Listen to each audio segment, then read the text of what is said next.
He told crowds he parachuted behind enemy lines, captured a Nazi scientist, survived the Gestapo torture, and walked out of a concentration camp with nothing but faith and grit.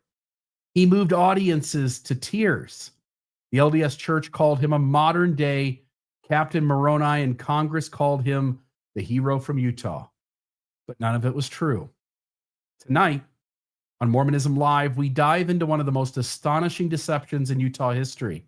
This is the rise, the fall, and the unraveling of Douglas R. Stringfellow, the Mormon war hero who lied to a nation and the system that helped him do it. Next on Mormonism Live.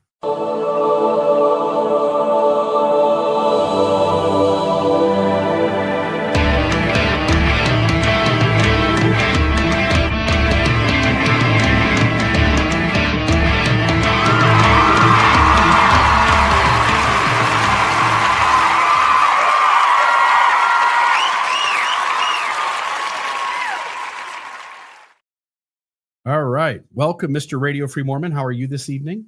I am great this evening. Thank you so much for asking. How are you, Bill? Life is good. Life is doing really good. I just want to note really quickly before we start into the show, and I want to just check and see if you've got anything. But before that, I want to say that I did see on Facebook, I think it was yesterday, Tim Rathbone, a regular listener. I've had lunch with him. You know who he is. I know who he is. He's been deeply involved in historical discussions for a lot of years in Mormonism. Noted on Facebook that he had had a heart attack and went to the hospital. And I just want to send out our thoughts to him. I know that we have this old Mormon adage of thoughts and prayers, and there's really nothing you can say sometimes when people have bad news or are dealing with something that really makes everything better. But we just want Tim to know that we're thinking about him and wish him the best in his recovery. Last I heard, he was in the hospital still posting something. Oh, he's here. Look at that. Thanks, Bill. I'm doing fine. So there it is. Well, Tim, I'm glad that is worked out. Thanks for sharing us. And you're doing good. So I'd be happy if you're willing to share. I'd be happy to know a little more in the comments about how you're doing and what's going on there. But get better soon. Okay. Anything else from you? What else is on your mind?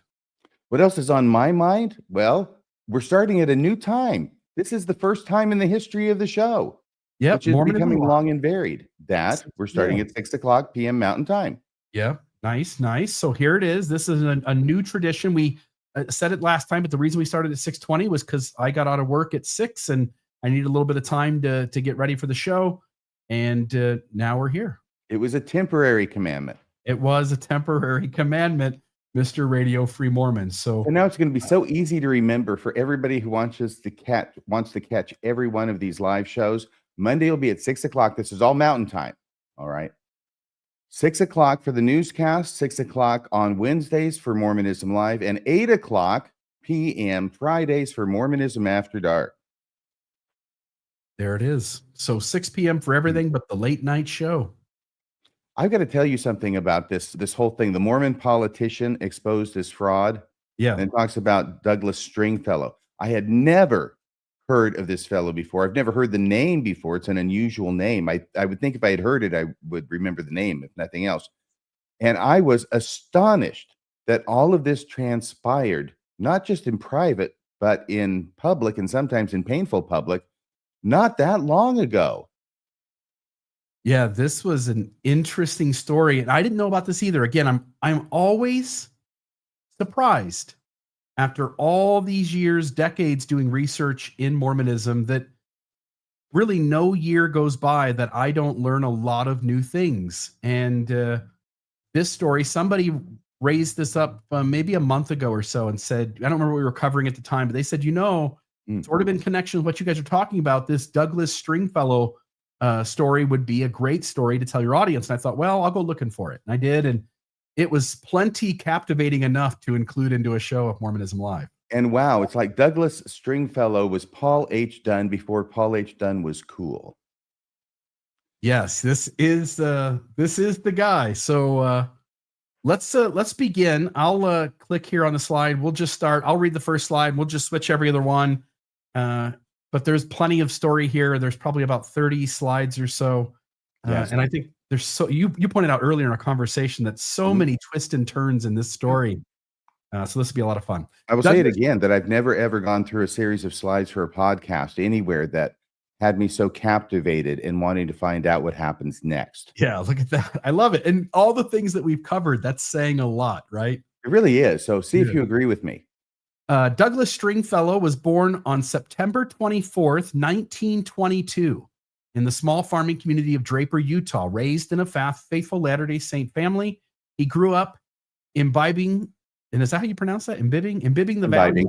imbibing the values of patriotism and piety. By all accounts, his early life was unremarkable. He attended local schools, had a talent for public speaking, even serving as a radio announcer in Ogden, Utah during his youth.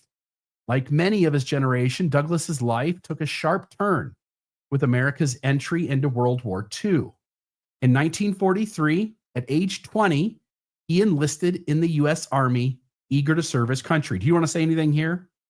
No, only that this is the famous war that well, in my case, my parents were involved in. Most people, their grandparents or maybe their great grandparents by now. But exceptional war where people were wanting to join up so badly they were lying about their age. 16 and 17-year-old boys would lie about their age in order to get into the army so they could go over there and take a swing at Hitler. And all I know is that this is 1943.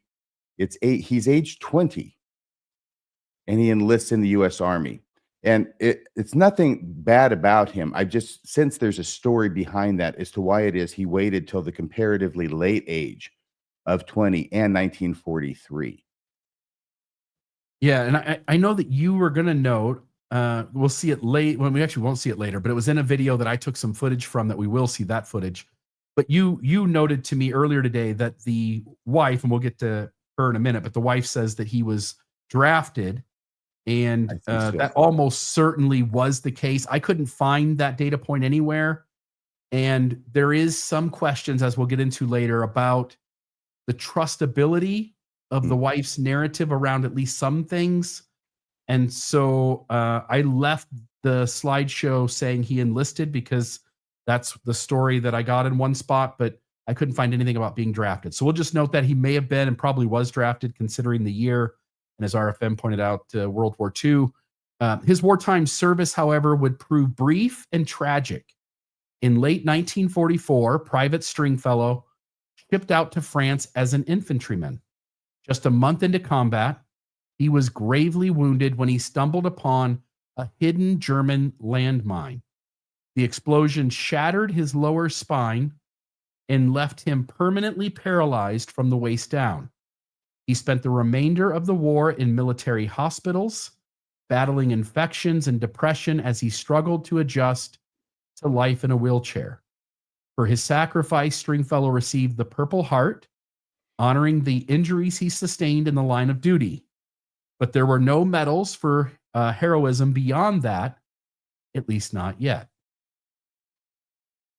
I'll let you take over the next one. Okay, after VJ Day, victory over Japan, for those of you who don't know, the 22-year-old veteran returned home to Utah a changed man. The athletic young Mormon who had once danced at church socials was now a paraplegic, facing an uncertain future in a world built for the able-bodied. Yet Douglas tried to move forward. While recuperating at a military hospital in California, he met a vivacious USO performer, Shirley May, who would become his wife in 1946. With Shirley's support and his own fierce determination, Stringfellow slowly regained some mobility, eventually learning to walk short distances with the aid of heavy leg braces and canes. Outwardly, he remained the polite, soft-spoken Utahn next door. Inwardly, however, he grappled with feelings of inadequacy and loss. He had survived the war, but without a heroic narrative to make sense of his pain, perhaps it all felt hollow. Little did anyone suspect that Douglas R. Stringfellow was about to reinvent himself, transforming his personal tragedy into a fantastic tale of courage that would captivate thousands. Yeah, and I did put I put a bunch of pictures in the slideshow. So there's a little map of Draper, Utah, wheelchair, the Purple Heart that folks get when they're injured in the line of duty.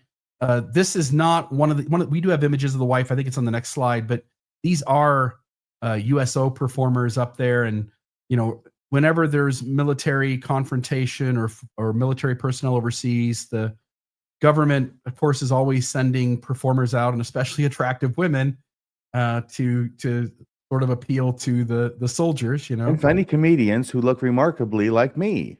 and funny comedians, yeah, and also it's kind of interesting. I mean, one of these the USO performers goes in to sort of lift the spirits of these men, and he ends up making a connection with her, and so I think that's interesting.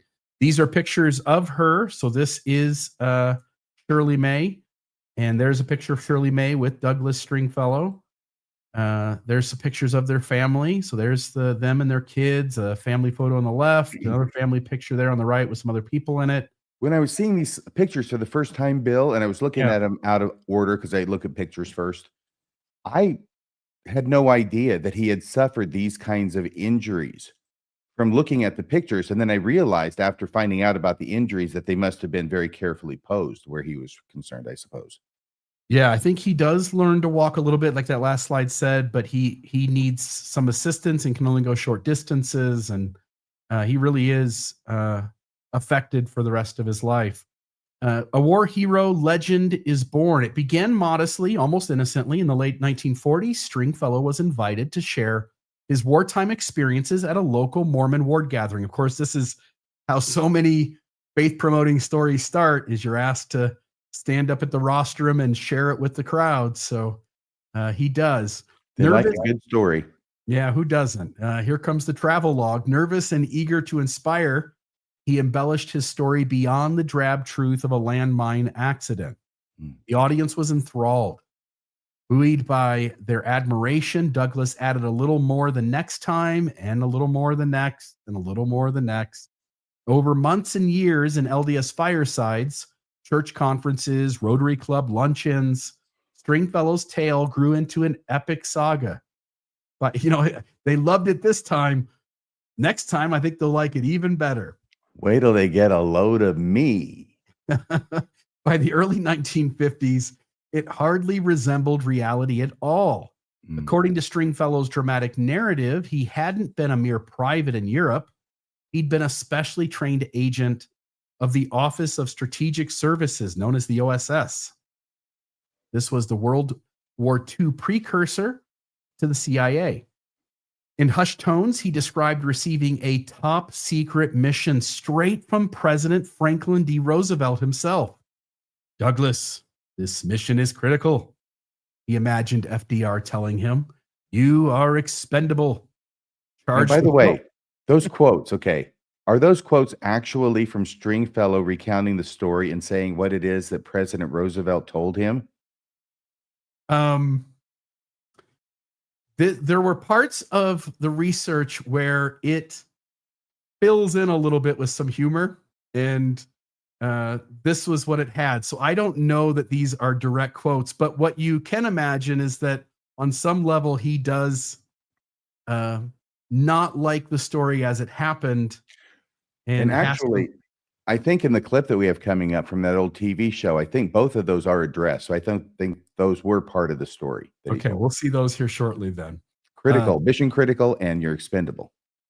By the way, no soldier wants to hear you're expendable because that means you're going somewhere where you might be expended. So, all right, you are expendable. Charged with this high honor and ominous warning, Stringfellow said he and a small elite team parachuted behind German lines under led by the Chuck Norris. Chuck Norris was the head of that team. Their objective to locate, and by the way, this is true. Like you were asking about whether he's talked about FDR telling him.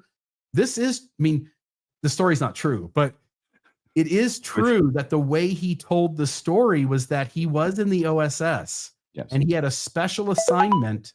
He had a special assignment to kidnap, essentially, Otto Hahn, who is the nuclear scientist working on behalf of the German military. So anyway, their objective to locate and extract Dr. Otto Hahn, a renowned German nuclear physicist believed to be helping the Nazis develop an atomic bomb. And so there's Dr. Otto Hahn there in the bottom. There's a couple badges from the OSS there in the middle. And I just put a little quote up there: all good stories deserve embellishment. There's that. I like that quote. Like Indiana Jones says in the third movie, Nazis, I hate these guys. And that quote above is by Gandalf from Lord of the Rings. So that's good. I like that. Deserve embellishment. All right, I'll turn it over to you. Okay, as he spun the yarn, Stringfellow would recount how he and 29 fellow OSS commandos infiltrated enemy territory in 1945. In one heart-pounding scene, they ambushed Hans, that's the German scientist. They ambushed Hans' convoy and took the scientist prisoner, thwarting Hitler's nuclear ambitions. But victory came at a terrible cost. The Nazis hunted down the OSS team. I was the sole survivor among 15 buddies, and dead men tell no tales. You're shaking your head, Bill. That's it's very sad. It is, but it reminds me again. We'll make connections to Paul H. Dunn later, but Paul H. Dunn, did a lot of these same kinds of things. He either was the only one who survived, or he rescues the entire platoon. But for you put on an important point. If you want to keep the story going and have no way to track it down with the people you tell it to, or at least to make it more difficult, have everybody die but you. It seems perfectly obvious to me. Don't leave any plot holes. I was the sole survivor among 15 buddies. He'd lament dramatically. In some versions, all 30 men but him were killed. Captured by the enraged Germans, Stringfellow was thrown into the infamous Bergen-Belsen concentration camp. There, he told listeners, the Gestapo subjected him to brutal torture, trying to extract secrets of his mission. So did they still have the scientist? Did the scientist get killed with the 15 buddies, or what happened to the scientist? When you're making up a story that you embellish and add details to all the time, you're almost certainly going to lose consistencies. For instance, if you tell a first vision account in 1832 and that one's not quite good enough, and you decide to change it and add some angels to 1835, and then by 1838 you've added another supreme being and Lucifer himself, one cannot keep the details exactly straight. And I imagine to some extent that's what happened here. You know why I'm paying attention to that detail? Because that's the mission. That's the whole story. That's the mission. What happened to the scientist? Well, at least they thwarted Hitler's nuclear ambitions, because if they had not kidnapped this guy, Han Solo, then we would have had a wholly different kind of history. And I'll just note too, and this is a mistake he makes, and it probably ends up, I know it plays into his downfall, which is that there really was a Dr. Hahn, and Dr. Hahn really was a German nuclear physicist, and Dr. Hahn literally was kidnapped in a similar mission, and he's playing off of that mission, but those guys are going I don't remember him here. I remember you. Dr. Hahn's going, yeah, I remember getting kidnapped, but I don't remember you. So no. Okay. Continuing. The imagery in these speeches was horrifying and vivid. Stringfellow claimed the Nazis made him run over the bodies of people burning to death. Like I said, Nazis, I hate these guys. Running over the bodies of people burning to death? Okay. You think you'd have to catch him first before you could run over him, but I don't know. I've never had to do that. As a sadistic test of will.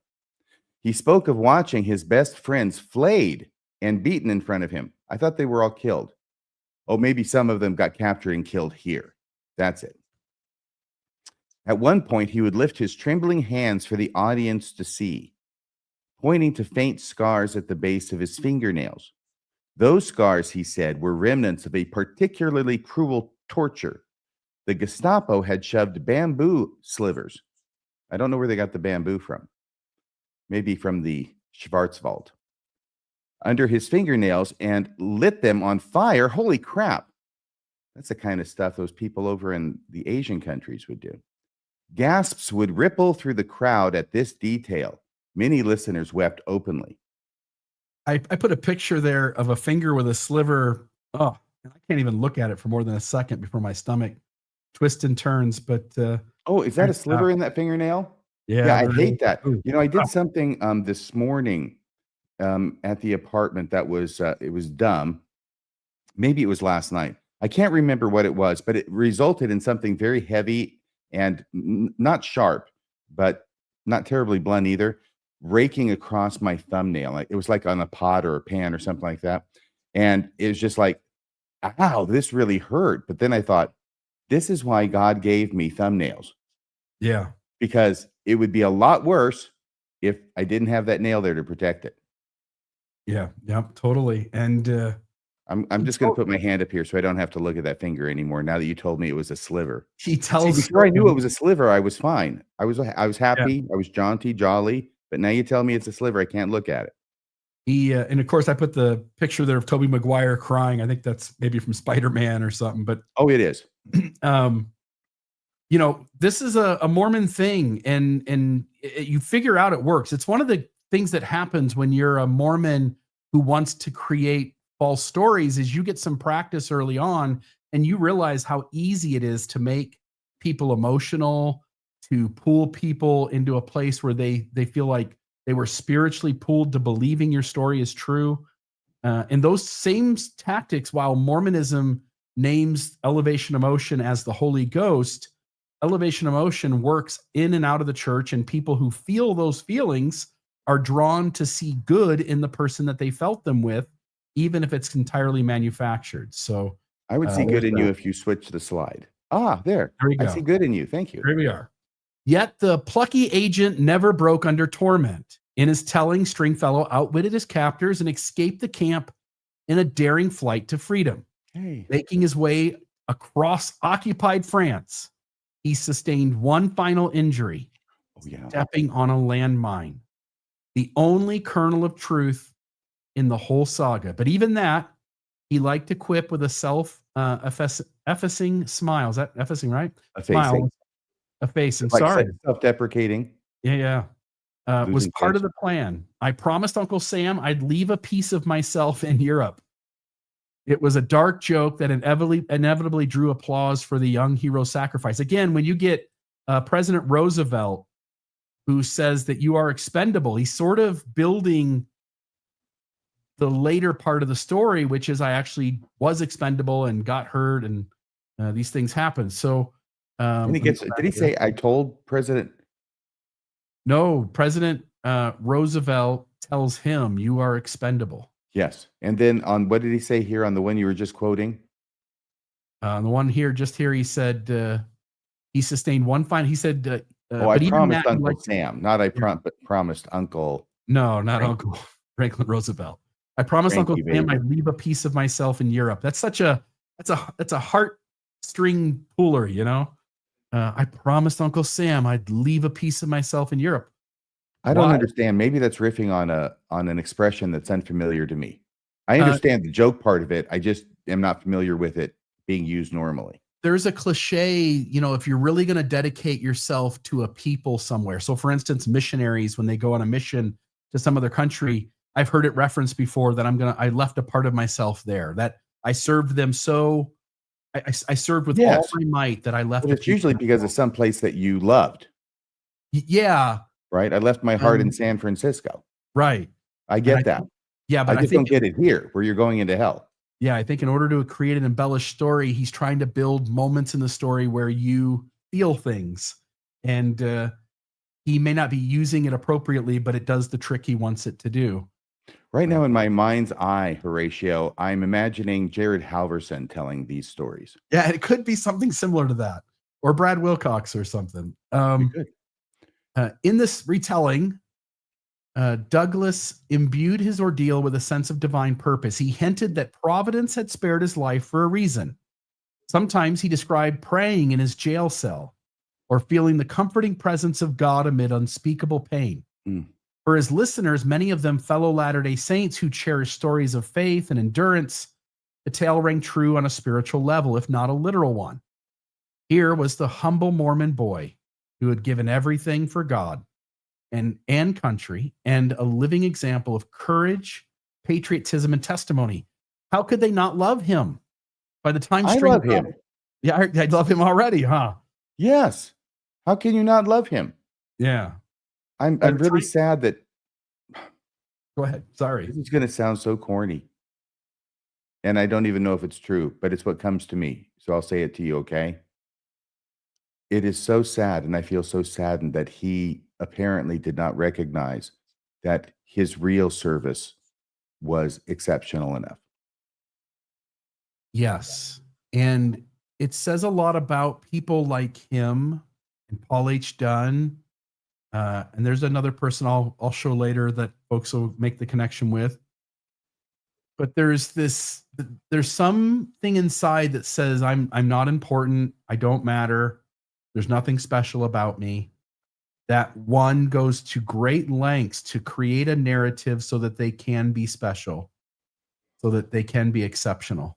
I mean, he landed that USO babe, right? Yeah. That should have increased his self-esteem, I would think. I'm imagining that's probably the first time he told this story, because Yeah. that might have hooked her. Yeah. And I wonder. and she would have, we can gather, again, we don't show it, but there's a video out there with her talking.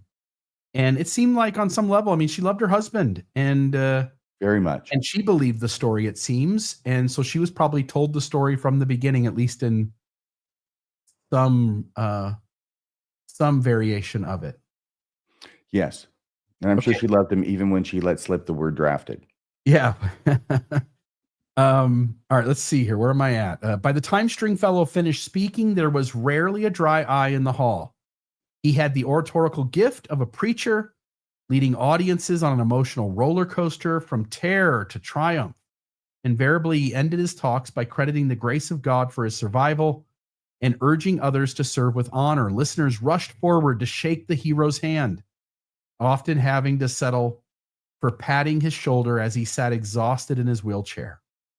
In post-war Utah, Douglas Stringfellow's extraordinary story made him nothing less than a folk hero. And this was my favorite folk hero growing up, the greatest American hero. So Yeah.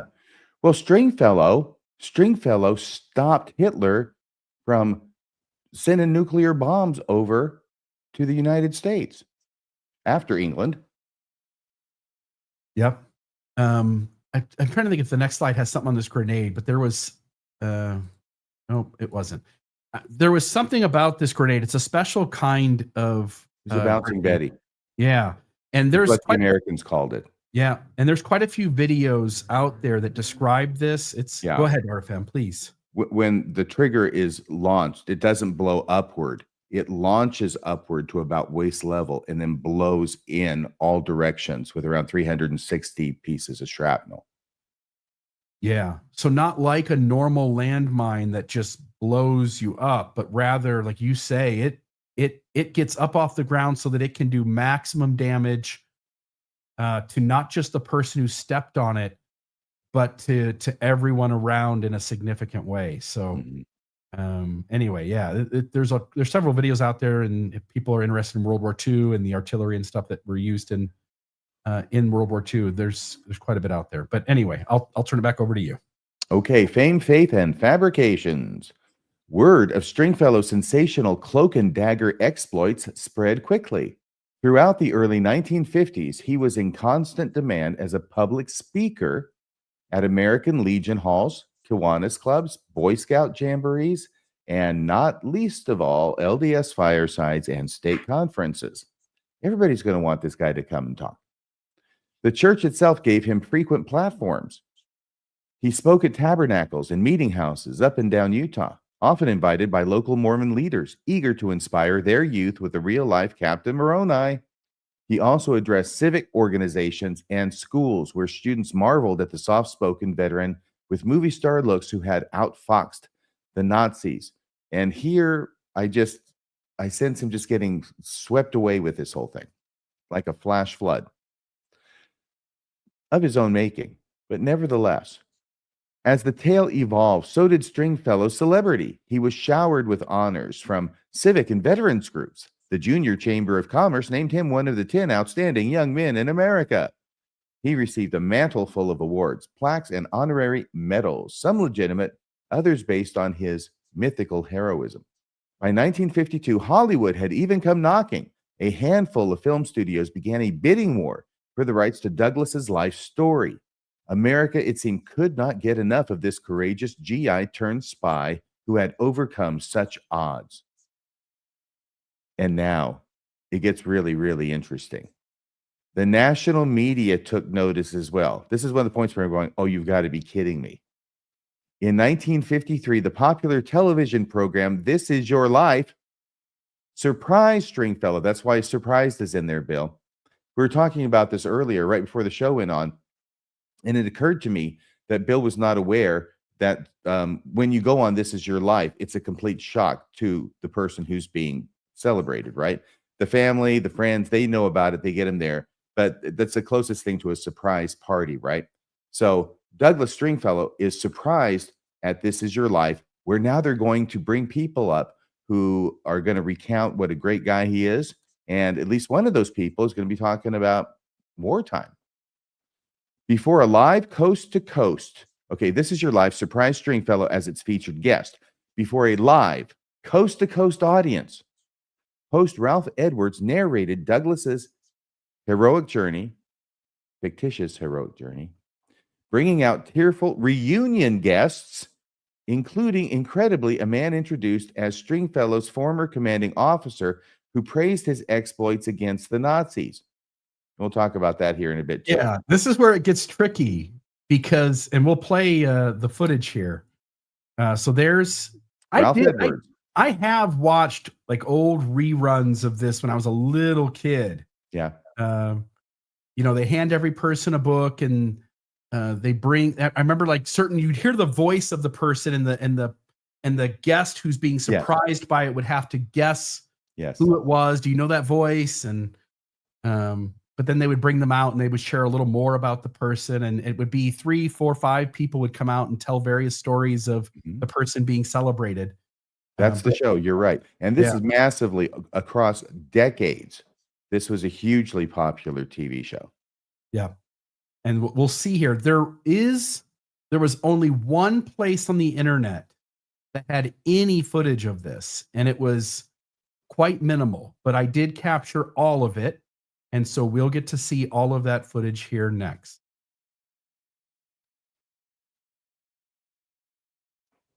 The mission that we were being sent on, known only to one man, was a very dangerous one. You were told that you were expendable and that you were now serving the Office of Strategic Services, the OSS, the Cloak and Dagger Boys. Right in the basement of the Gestapo building.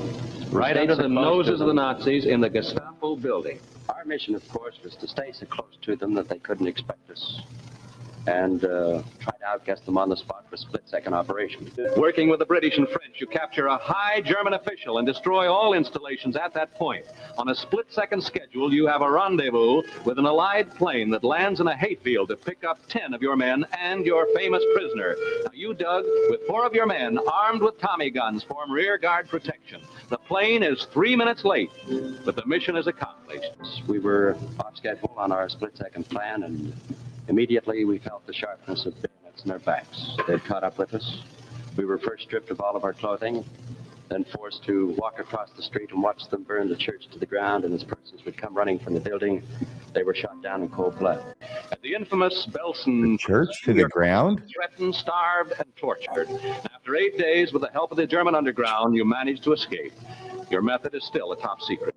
All this happened in just 15 days. So that's the footage that we have. They caught us, and then they took us to watch a church being burned to the ground, and if people would run out of the burning church, they'd shoot them. That seems like a little, I mean, I know Nazis, not known for their manners, but wow, that's quite a story. Yeah, and so then in the next slide here. And Bill. Yeah. Bill, I have to comment on this because we were both feeling crap while we were watching this and going, I'm feeling secondhand just embarrassment, uncomfortable. This is making me anxious for our friend Douglas Stringfellow, who now has, I mean, he's told this story so many times, it may just be another, round, but here it is. And all of a sudden now he's on This Is Your Life. It's a surprise. It's a huge honor. He's gotten honors before. And now and here's Ralph Edwards, famous guy, huge celebrity for being a host of this show. And he's telling him, reciting the story for him. And I think that there's a point where Stringfellow says something and we hear it, but it was so soft that Ralph Edwards, being the smart host he is, repeated it louder so it would make sure the microphones caught it right. But it was almost like, I know he's kind of weak, maybe Stringfellow is, but it was like he was sort of talking down, mumbling a bit until he was called on it by Ralph Edwards. And I just thought, man, what a trip. Can you imagine you've made this embellished story that's gotten you local notoriety? You're in Utah, it's Mormon wards, it's the local Rotary, it's just local stuff, and not that big of a deal. Sorry, I've got my dog there barking in the background. So, and then you've got Stringfellow, who is surprised. And by the way, I'm a little skeptical of how surprised he was that he was being brought onto the show because of the next clip that we'll show. But if you were brought onto the show surprised to find yourself on This Is My Life, or This Is Your Life, and you just and now you have to tell this story in front of a national audience, I would start to think, oh boy, if it comes crumbling down, this is how it starts to come crumbling down. It would be a little nerve-wracking. And when I watched his body language when he talks, as you point out, he's mumbling, he's looking down, he seems a little nervous. There's a few places where he puts his hand up on his face, sort of to wipe sweat off, and once you know that he's lying, again, it's hindsight is 2020, but I start to see the signals that he's really nervous and not comfortable with what he's saying. Yeah, and this next clip features Father Marin, who is fresh from the exorcism of a young girl in Georgetown. Okay, no. So what this is, folks, is the military person vouching for Douglas Stringfellow's narrative. And you'll see him vouch for part of it here in this clip. All I have is this small clip. But again, for the family and friends to go find a guy to vouch means either Stringfellow had something arranged with this guy that if ever the story need backed up, this guy would take care of it, or Stringfellow wasn't entirely surprised and was able to arrange this in part knowing that he was coming on the show. Or this guy knew Stringfellow over there in France where he legitimately was before he got blown up. And all he's saying is about that.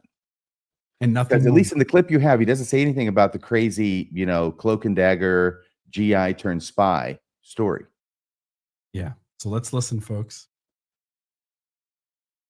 Well, we are attached to the 14th Armored Division, and we trained with British Commando and American Rangers, and the going was plenty tough.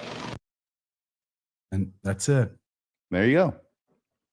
You were saying this before we started the show, that in law, I mean, there are times where somebody will put someone up on the stand and try to build credibility with the jury, but in regards, it's sort of a manipulation because in regards to things that are not central to the case.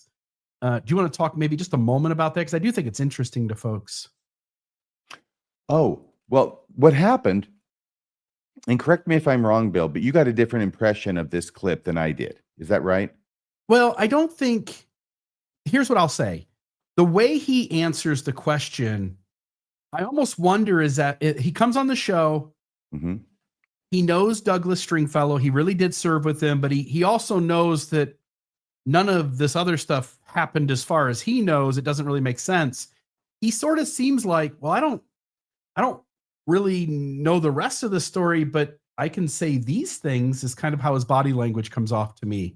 So I think what your point that maybe he's innocent and only testifying to the non-essential details of Stringfellow's non-spectacular service.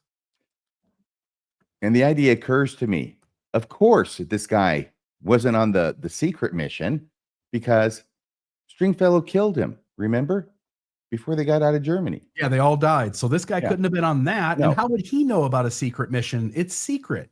Yeah. So, and that's the whole thing. It's secret. Even the way he got out is secret, right? It's still secret to this day, is what I think the host said. Still secret to this day because, he doesn't have to say it. It's a secret mission, and therefore he can keep it secret. At one point, he's going to be called on the fact that he has, his story has him involved in this operation like months before the date that this same scientist was actually kidnapped by soldiers. Okay. And his response, just smooth as butter, is, yeah, well, they had to give a different date. The military had to give a later date to cover up when it actually happened so they wouldn't know how he did it. Wow, that sounds pretty convincing, doesn't it? Yeah. So this is the real operation. You just mentioned this Operation Epsilon. And this was, the scientists were captured between May 1st and June 30th. And you'll see down there at the bottom, Otto Hahn is one of those. So if Douglas felt any shame as his lies were repeated back to him on national TV, he didn't show it. He smiled, dabbed his eyes on cue, soaking in the adulation.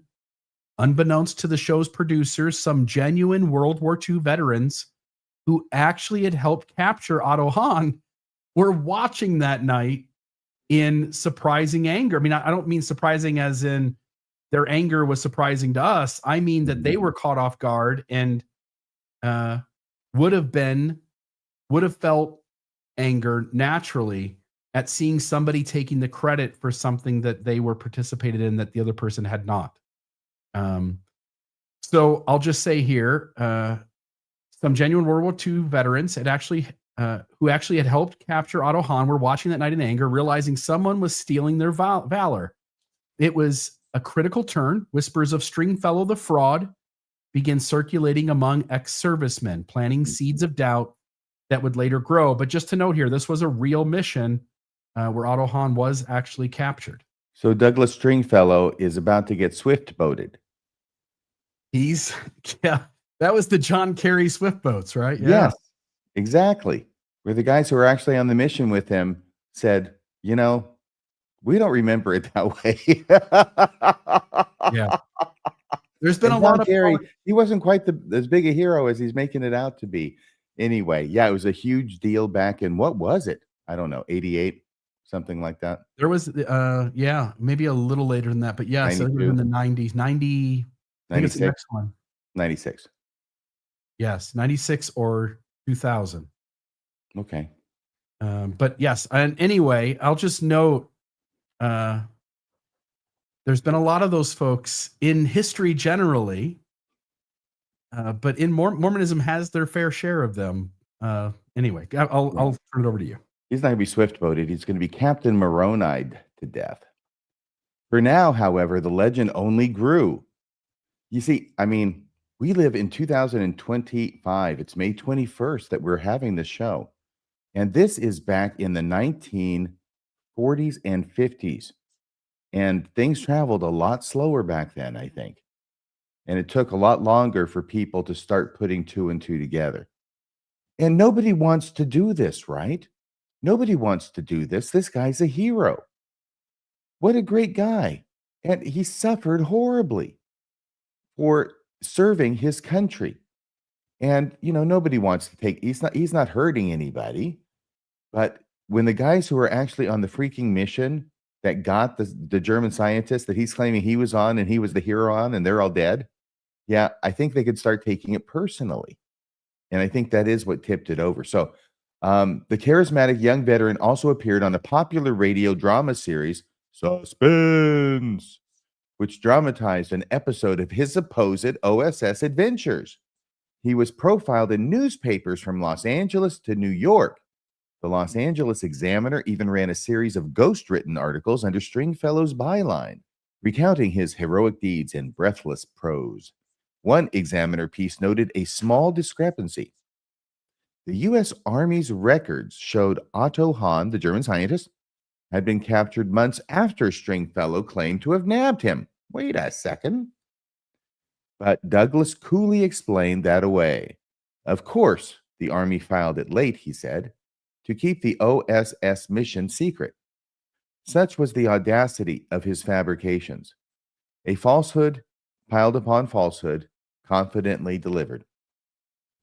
Utah, deeply patriotic, and he could see that one coming. He had that one ready, didn't he, Bill? I'll just note, by the way, yes, but I'll just note that people who are able to do this, I was just watching a show last night where the husband gets killed, the wife and her father have a story about how it happened, but there's so many things. It's on Netflix. It just released a little bit ago, but I don't remember the name of it. But if you go on Netflix, I think you'll find it quite easy. And it was Hope quite. you're not looking for help here.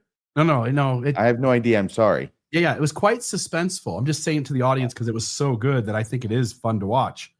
By the time you're done watching, you're not sure if the husband is a abuser of the wife and she killed him in self-defense, or if he murdered him and her dad helped her cover it up.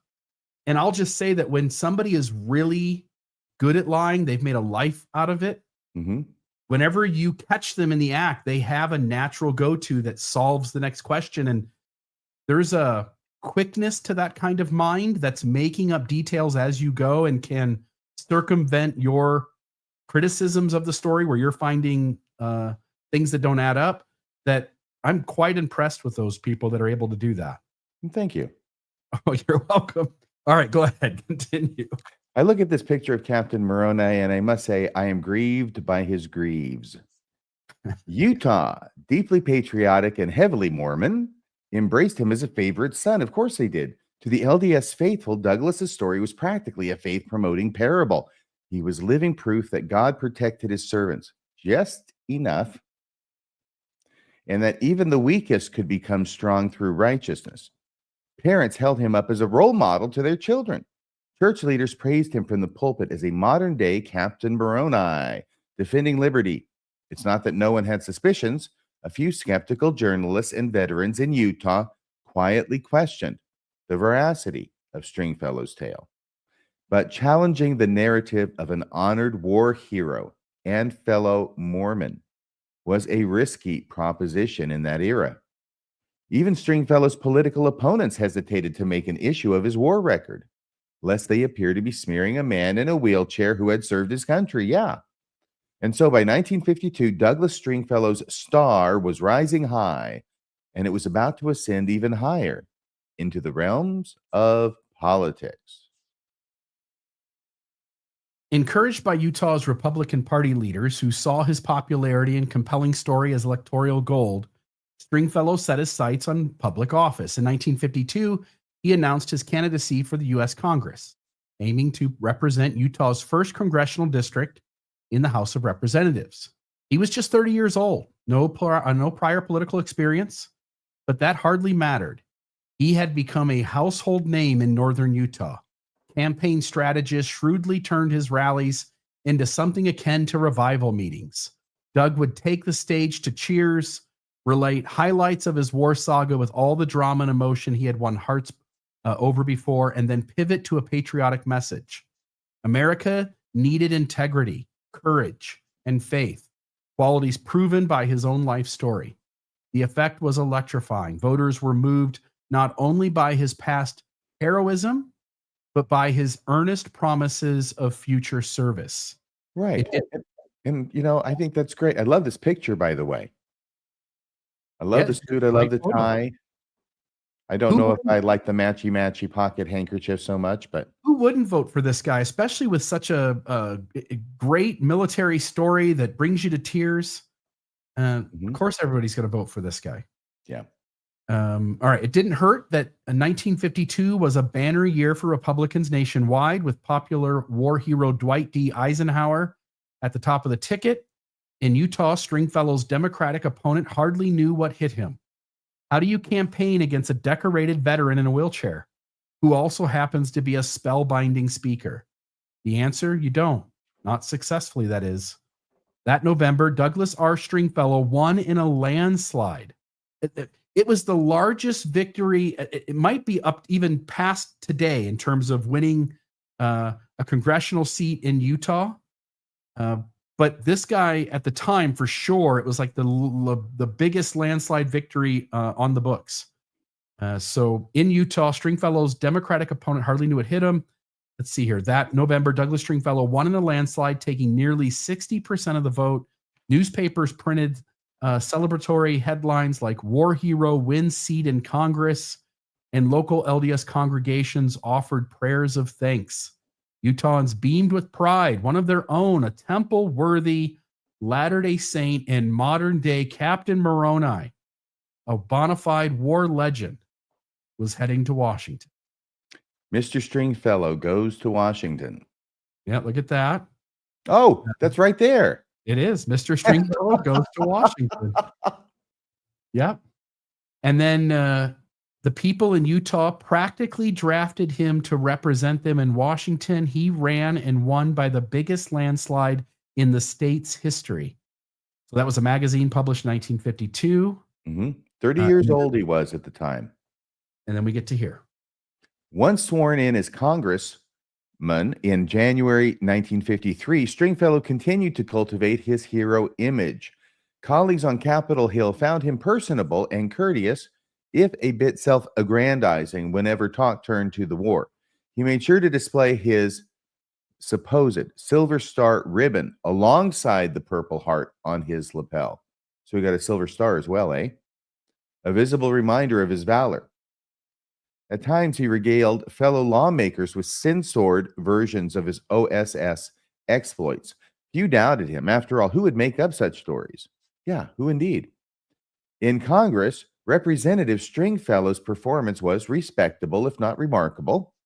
He towed the Republican Party line and worked on issues important to Utah. For instance, he liaised with the Atomic Energy Commission about nuclear fallout concerns in Utah. An irony given his own fictional brush with atomic science. He advocated for local infrastructure projects and extolled the virtues of patriotism and religion in speeches on the House floor. To his constituents, he remained our beloved war hero in Washington, who had not forgotten his faith or his roots. By 1954, nearing the end of his first term, Stringfellow seemed a shoo-in for re-election. He had ample funding, sky-high name recognition, and the incumbent's advantage. The Democrats nominated Walter K. Granger, a former congressman, to run against him. But privately, even Granger's team felt they faced an uphill battle given Doug's near-legendary status. I'm slowing down for a dramatic effect. Something big is about to happen. As summer turned to fall, polls showed Stringfellow comfortably ahead. Everything appeared to be going his way. And yet, behind the scenes, trouble was a brewing. The bigger his profile grew, the more tempting a target his story became for skeptics. And the harder it became to hide the cracks in his narrative. The stage was set for one of the most spectacular unmaskings in political history.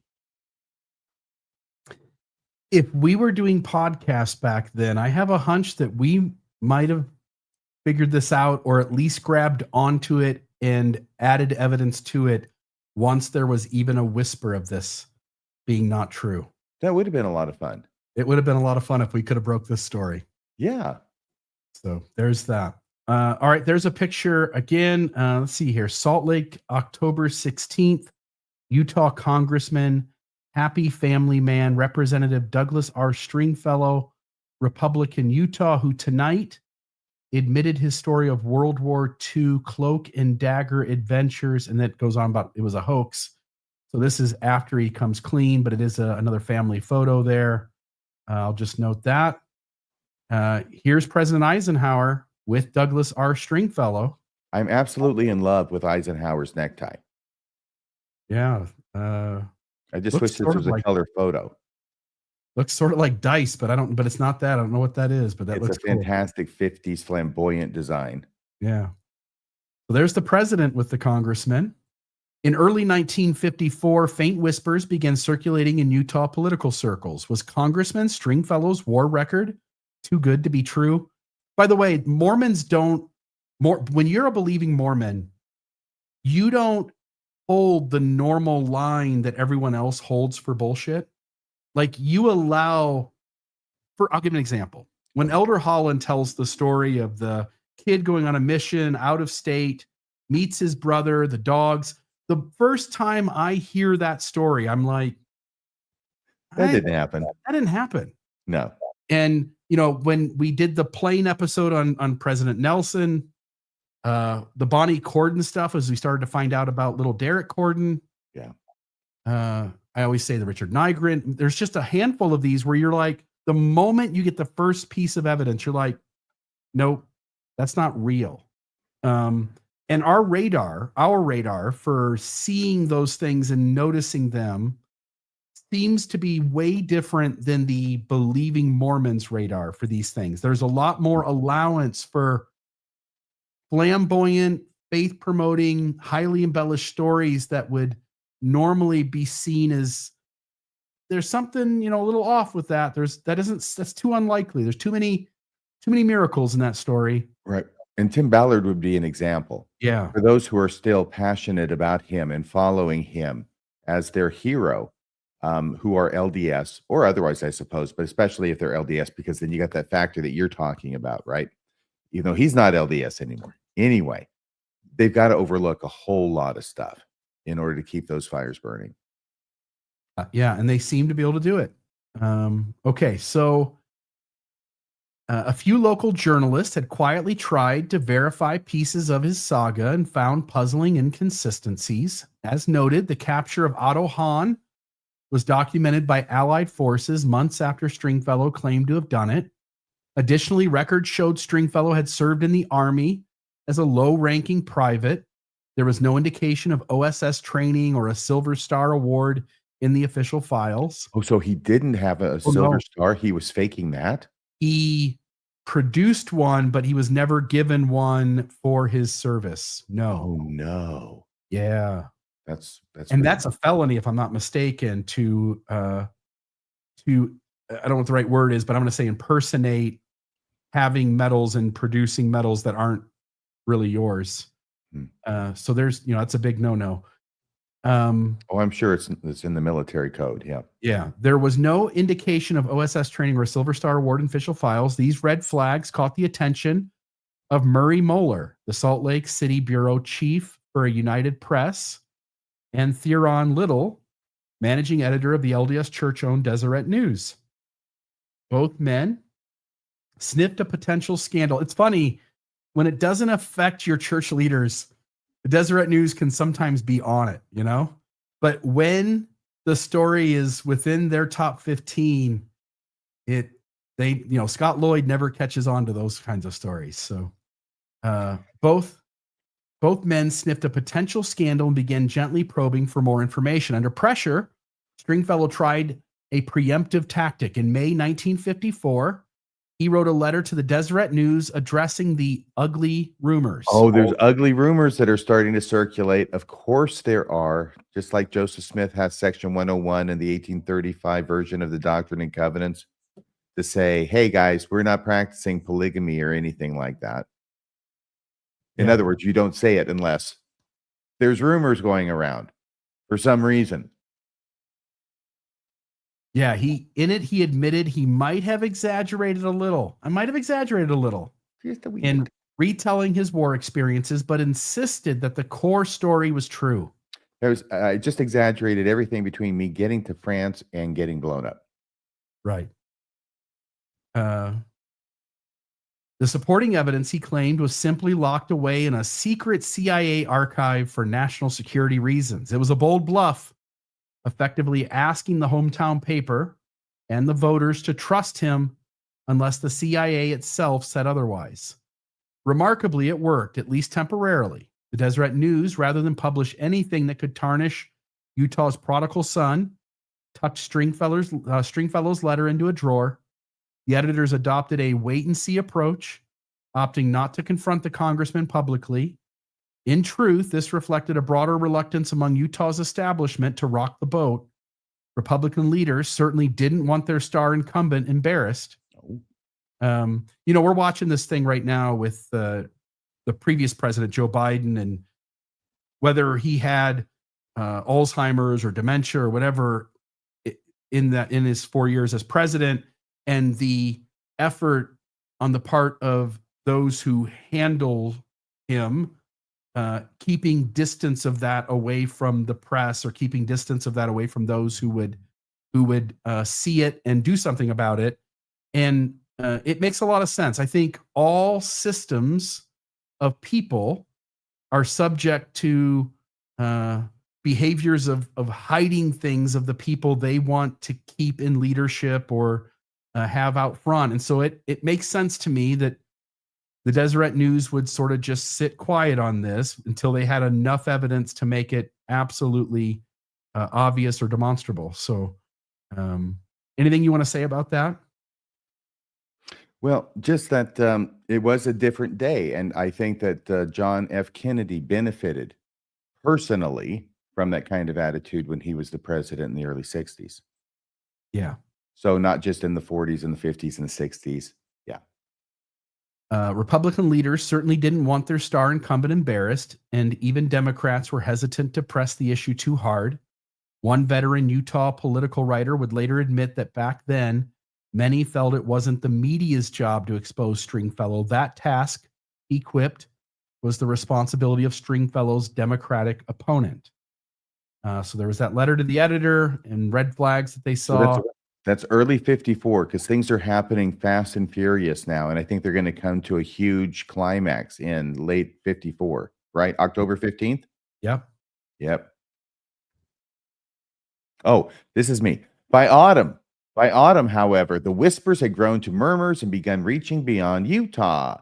The real catalyst for exposure came from outside. Those out-of-state World War II veterans, the Swift boaters, I told you, who knew the real Han story. Offended by Stringfellow's false claims, they quietly alerted some Washington, D.C. reporters to investigate. Soon, the respected Army Times, a civilian-run newspaper popular with servicemen, picked up the scent. Journalist Harold G. Stagg dug into military archives and interviewed members of Stringfellow's old unit. What he found confirmed the skeptic's suspicions. Douglas Stringfellow's war heroics were an audacious fabrication. Now, by the way, good for Harold Stagg. That's what journalism is really about. But imagine going this far with this fraud, this made-up story that Stringfellow has been broadcasting here, there, everywhere on one of the most popular TV shows. This Is Your Life. And yet, it's like nobody has bothered to ask the people who were actually in his platoon with him, or the guys who were involved in really rescuing Otto Hahn. So good for Stagg for doing that. I'll just say before you continue, I forget what it escapes me, but the person who broke the story about Paul H. Dunn. Lynn Packer. Yeah. And when Lynn Packer broke that story, he got tons of flack from the church for breaking that. The moment you start to question the honesty of narratives that a church leader is doing, Paul H. Dunn, or a military hero, you better have your stuff right. And even if you do, a large number of the people, a large percentage of the people are going to side with the war hero way past the threshold of what is trustable and what isn't. And it isn't an easy job to do that, to come forward and to shine a light on somebody who's high up in the system for being dishonest. Yeah, a funny thing about human credulity is that if you have a story and it goes from being, pedestrian and everyday, and then it starts getting a little bit more unusual, but it's still believable up to a point to where it becomes unbelievable and then more unbelievable. Okay, it's a funny thing about human psychology. I think that as long as the story is believable, they will believe it. But a lot of times, if the story becomes unbelievable, they'll believe it anyway because they will say, who would make up that kind of story? So you get them coming and going, these kinds of people. Right. Sometimes things are unbelievable because they shouldn't be believed. Right. Okay, so continuing here. The Army Times, yes, Douglas Stringfellow's war heroics were an audacious fabrication. The Army Times compiled damning evidence that refuted every major element of the congressman's tale. For example, there were no records of him in the OSS. Otto Hahn's actual capture, was well documented and had nothing to do with Stringfellow. And medical files showed his paralysis came solely from a mind blast, not Gestapo torture. I wonder how that would be. Say that again. I feel sad. I wonder how that would be handled today. I mean, again, there's HIPAA laws, right? Medical people can't share medical stuff, but you do have the military files. And I wonder at what threshold do things get released in order to back up someone exposing a lie versus sometimes those kinds of files not being accessible by the general public. Yeah. And I'm Anyway. not sure the answer to it. Yeah. Anyway. It's a good question, though. On October 15th, 1954, just over 2 weeks before Election Day, everything crashes down. The Army Times published a bombshell article titled The Strange Case of Congressman Stringfellow. It laid out the facts methodically, stripping away the layers of myth that Douglas had wrapped around himself. The effect was like a grenade in Utah's political landscape. Initially, Stringfellow reacted with outrage and denial. He dismissed the expose as a smear campaign orchestrated by his opponents. We couldn't see that coming. He called the allegations vicious lies and even threatened to sue the Army Times for libel. In a dramatic flourish, he publicly appealed to President Eisenhower, his commander-in-chief and fellow Republican, to declassify the secret files that would supposedly vindicate him. Wow, this guy's going for the Oscar. It was a desperate gamble, and few in the know believed any such CIA files existed. Isn't that just breathtaking? It's a bold move. I mean, if you're going to double down, you're going to go, I'm going to go balls to the wall. I'm going to go out in a blaze. I'm going to take all measures to, it's either going to blow up in spectacular fashion or I'm going to get away with it. I'm not coming clean. I think I used to be married to someone like this. Yeah, well, so yes. And it just doesn't, it doesn't calm down. This guy wants to take it to the very edge. I was going to play these again, but I don't think there's really necessarily a need to unless you think so. I was just going to have people now, again, you sort of know in the beginning that this guy's lying, but now that you know a lot of the story. Yeah. Well, they're very short clips. I mean, how much more is there? We're at 108. Is there very much left? I know what comes next, but I won't. Yeah. There's like 10 slides left and we've gotten through these pretty quick. So we'll play it here. Okay. Let me go back.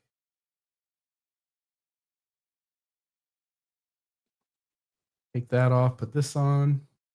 We knew that the mission that we were being sent on, known only to one man, was a very dangerous one. You were told that you were expendable and that you were now serving the Office of Strategic Services, the OSS, the Cloak and Dagger Boys. Right in the basement of the Gestapo building.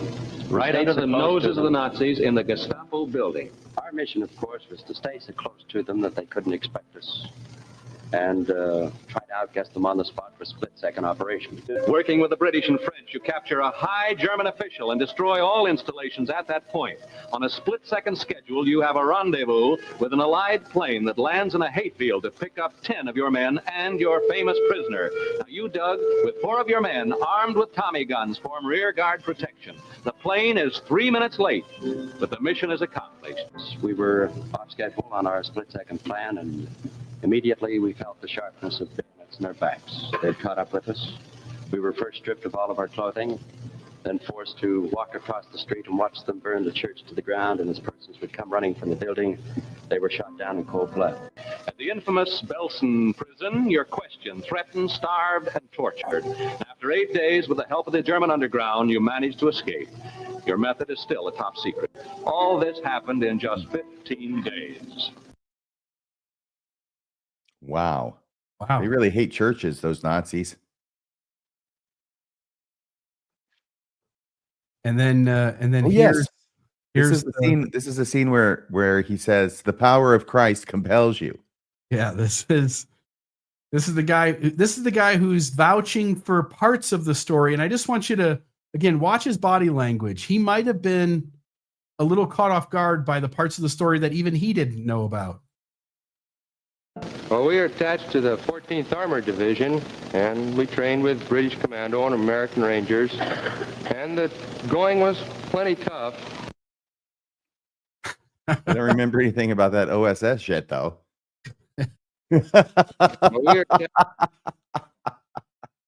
Well, Anyway, all right. Now the church gets involved. Yeah, this is now. It's become quite obvious that this is gonna come. It's gonna come out, and now it's time to figure out how we deal with all of that. So, behind closed doors, Utah's Republican leadership went into crisis mode. If the charges were true, let me take this off and put this one up. The Republican Party goes into crisis mode, but the church comes in and says, "Hey, hold my beer, boys. We've been handling getting caught in lies for over 100 years." Yeah, we know how to do this kind of stuff. The Republican leadership went into crisis mode. If the charges were true, Stringfellow had to go and fast, but they needed him to cooperate. Two powerful figures stepped forward to handle the matter. Senator Arthur V. Watkins and Senator Wallace F. Bennett, Utah's two U.S. senators, and importantly, both fellow Latter-day Saints. Not a coincidence, I'm thinking. No, Watkins in particular was respected as an elder statesman and a man of integrity. He was also a politician, huh? On the evening of October 16th, 1954, Senators Watkins and Bennett summoned Stringfellow to an emergency meeting in Ogden. Also Nothing present good happens in Ogden. Also present were leaders of the LDS Church who by now were fully aware of the situation. Church President David O. McKay and Elder Ezra Taft Benson, then serving as U.S. Secretary of Agriculture, had been apprised of the evidence and had privately urged Stringfellow to be honest. The congressman, however, initially continued to equivocate. I mean, again, he went to such lengths. Please, Gorbachev, bring down those files, So, I'm being honest. They were sticking the bamboo under my nails in Germany. However, he initially continued to equivocate, maintaining that he had merely taken some poetic license. It was during this tense Ogden meeting. By the way, if you go back to where he said he exaggerated a little. Yeah. That's when you know the whole thing is bullshit. Yeah. As soon as a person says, "Well, I may have exaggerated a little," okay, you're done. Goodbye. Thank you. Yeah, I'll just go back in time for a moment. The episode with Elder Holland, Liar, Liar, Pants on Fire. And then you did an episode just on the dog story. Did I? You did. And it was great because it laid out the other church leaders who had been telling that same story. It was like an inner circle story. Right. It was like they were having a fight over the story and who got to embellish it the most. And when so-and-so told it was Dobermans, and when so-and-so told it was Rottweilers, and when someone else, it was some other dog. When Elder Bednar told it was lizards. Yeah. So I'll just note that Elder Holland, you and I began making a fuss about that story. You had put the episode out, and thereabouts as that conversation was happening. I don't know if it was before or after the episode, probably before, I'm saying. But I'll just note that Elder Holland retracts the story. You can still find the news article online if you go looking for it. But it's like you see the writing on the wall. And what Elder Holland said was that some member of the family came forward and notified him that the details of the story weren't exactly true, which Yeah, is all just, the miraculous parts of the story never happened. which is just a bullshit, it's a bullshit response. It was absolutely true, except for the miraculous parts. Elder Holland and people at church headquarters, somebody noticed that there were conversations beginning to happen Oh, that you the mean like story was ours? not true. Yes. You think so? Oh yeah. There was no family member. This story had been told for 15 years. Why now? Well, it was published in the Deseret News, so maybe a family member finally saw it. It's a made up story. It's a made up story entirely. The family of that missionary wouldn't even know that they need to come forward because the story isn't true in all facets. The kid didn't run into his brother. There weren't dogs. None of that story happened. But again, if you're going to argue it did happen, what part are you going to argue happened? Well, I know that whether it's true, I can't tell you, but an effort was made and a portrait painted to put the blame on like the bad brother, and that he had been making up this story with all sorts of additions, miraculous additions, and that somehow this guy who used to be a biker and is tattooed up the yin yang got the attention and the ear of Elder Holland, so he could tell that story to him. The entire story is made up. Hence, no one out there would recognize their family in the story anyway. We should ask. We got lots of listeners in Idaho. I think we cover the state of Idaho like a blanket. Yeah. And the reason I brought that up is to just say, notice how quickly Elder Holland retracts the story and gets as far away from it as possible, attributing the issue to the family notifying him, rather than wait a few more days for someone to begin asking the question where they're drawing attention to it and they have more control over the narrative. The church wanted to get away from it as fast as possible. And I juxtapose that with Stringfellow, who just wants to keep the lie going at all costs. Oh, I see. Thank you for bringing it back there. It does make me think about Elder Holland and this whole thing with that story. You're right. It's so strange. He wants to get away from it immediately, because what does this say about an apostle who's supposed to have a spirit of discernment and is repeating miraculous stories that are full of crap and never happened? Because if an apostle can repeat one miraculous story that's full of crap and never happened, why can't he repeat another? Right. And I'll just note, if anybody in the live chat, if you could just go into Radio Free Mormon's website and go to the episode archive, look, it should be somewhere in maybe the first 20 to 25 episodes. If somebody will find that and post it might be. I think it was the summer of 2017. Yeah. So if somebody will post that in the live chat, what episode number and what the title is, just so that we can inform those viewing this, if they want to go back and watch that, they can see another leader in some sort of authority caught lying.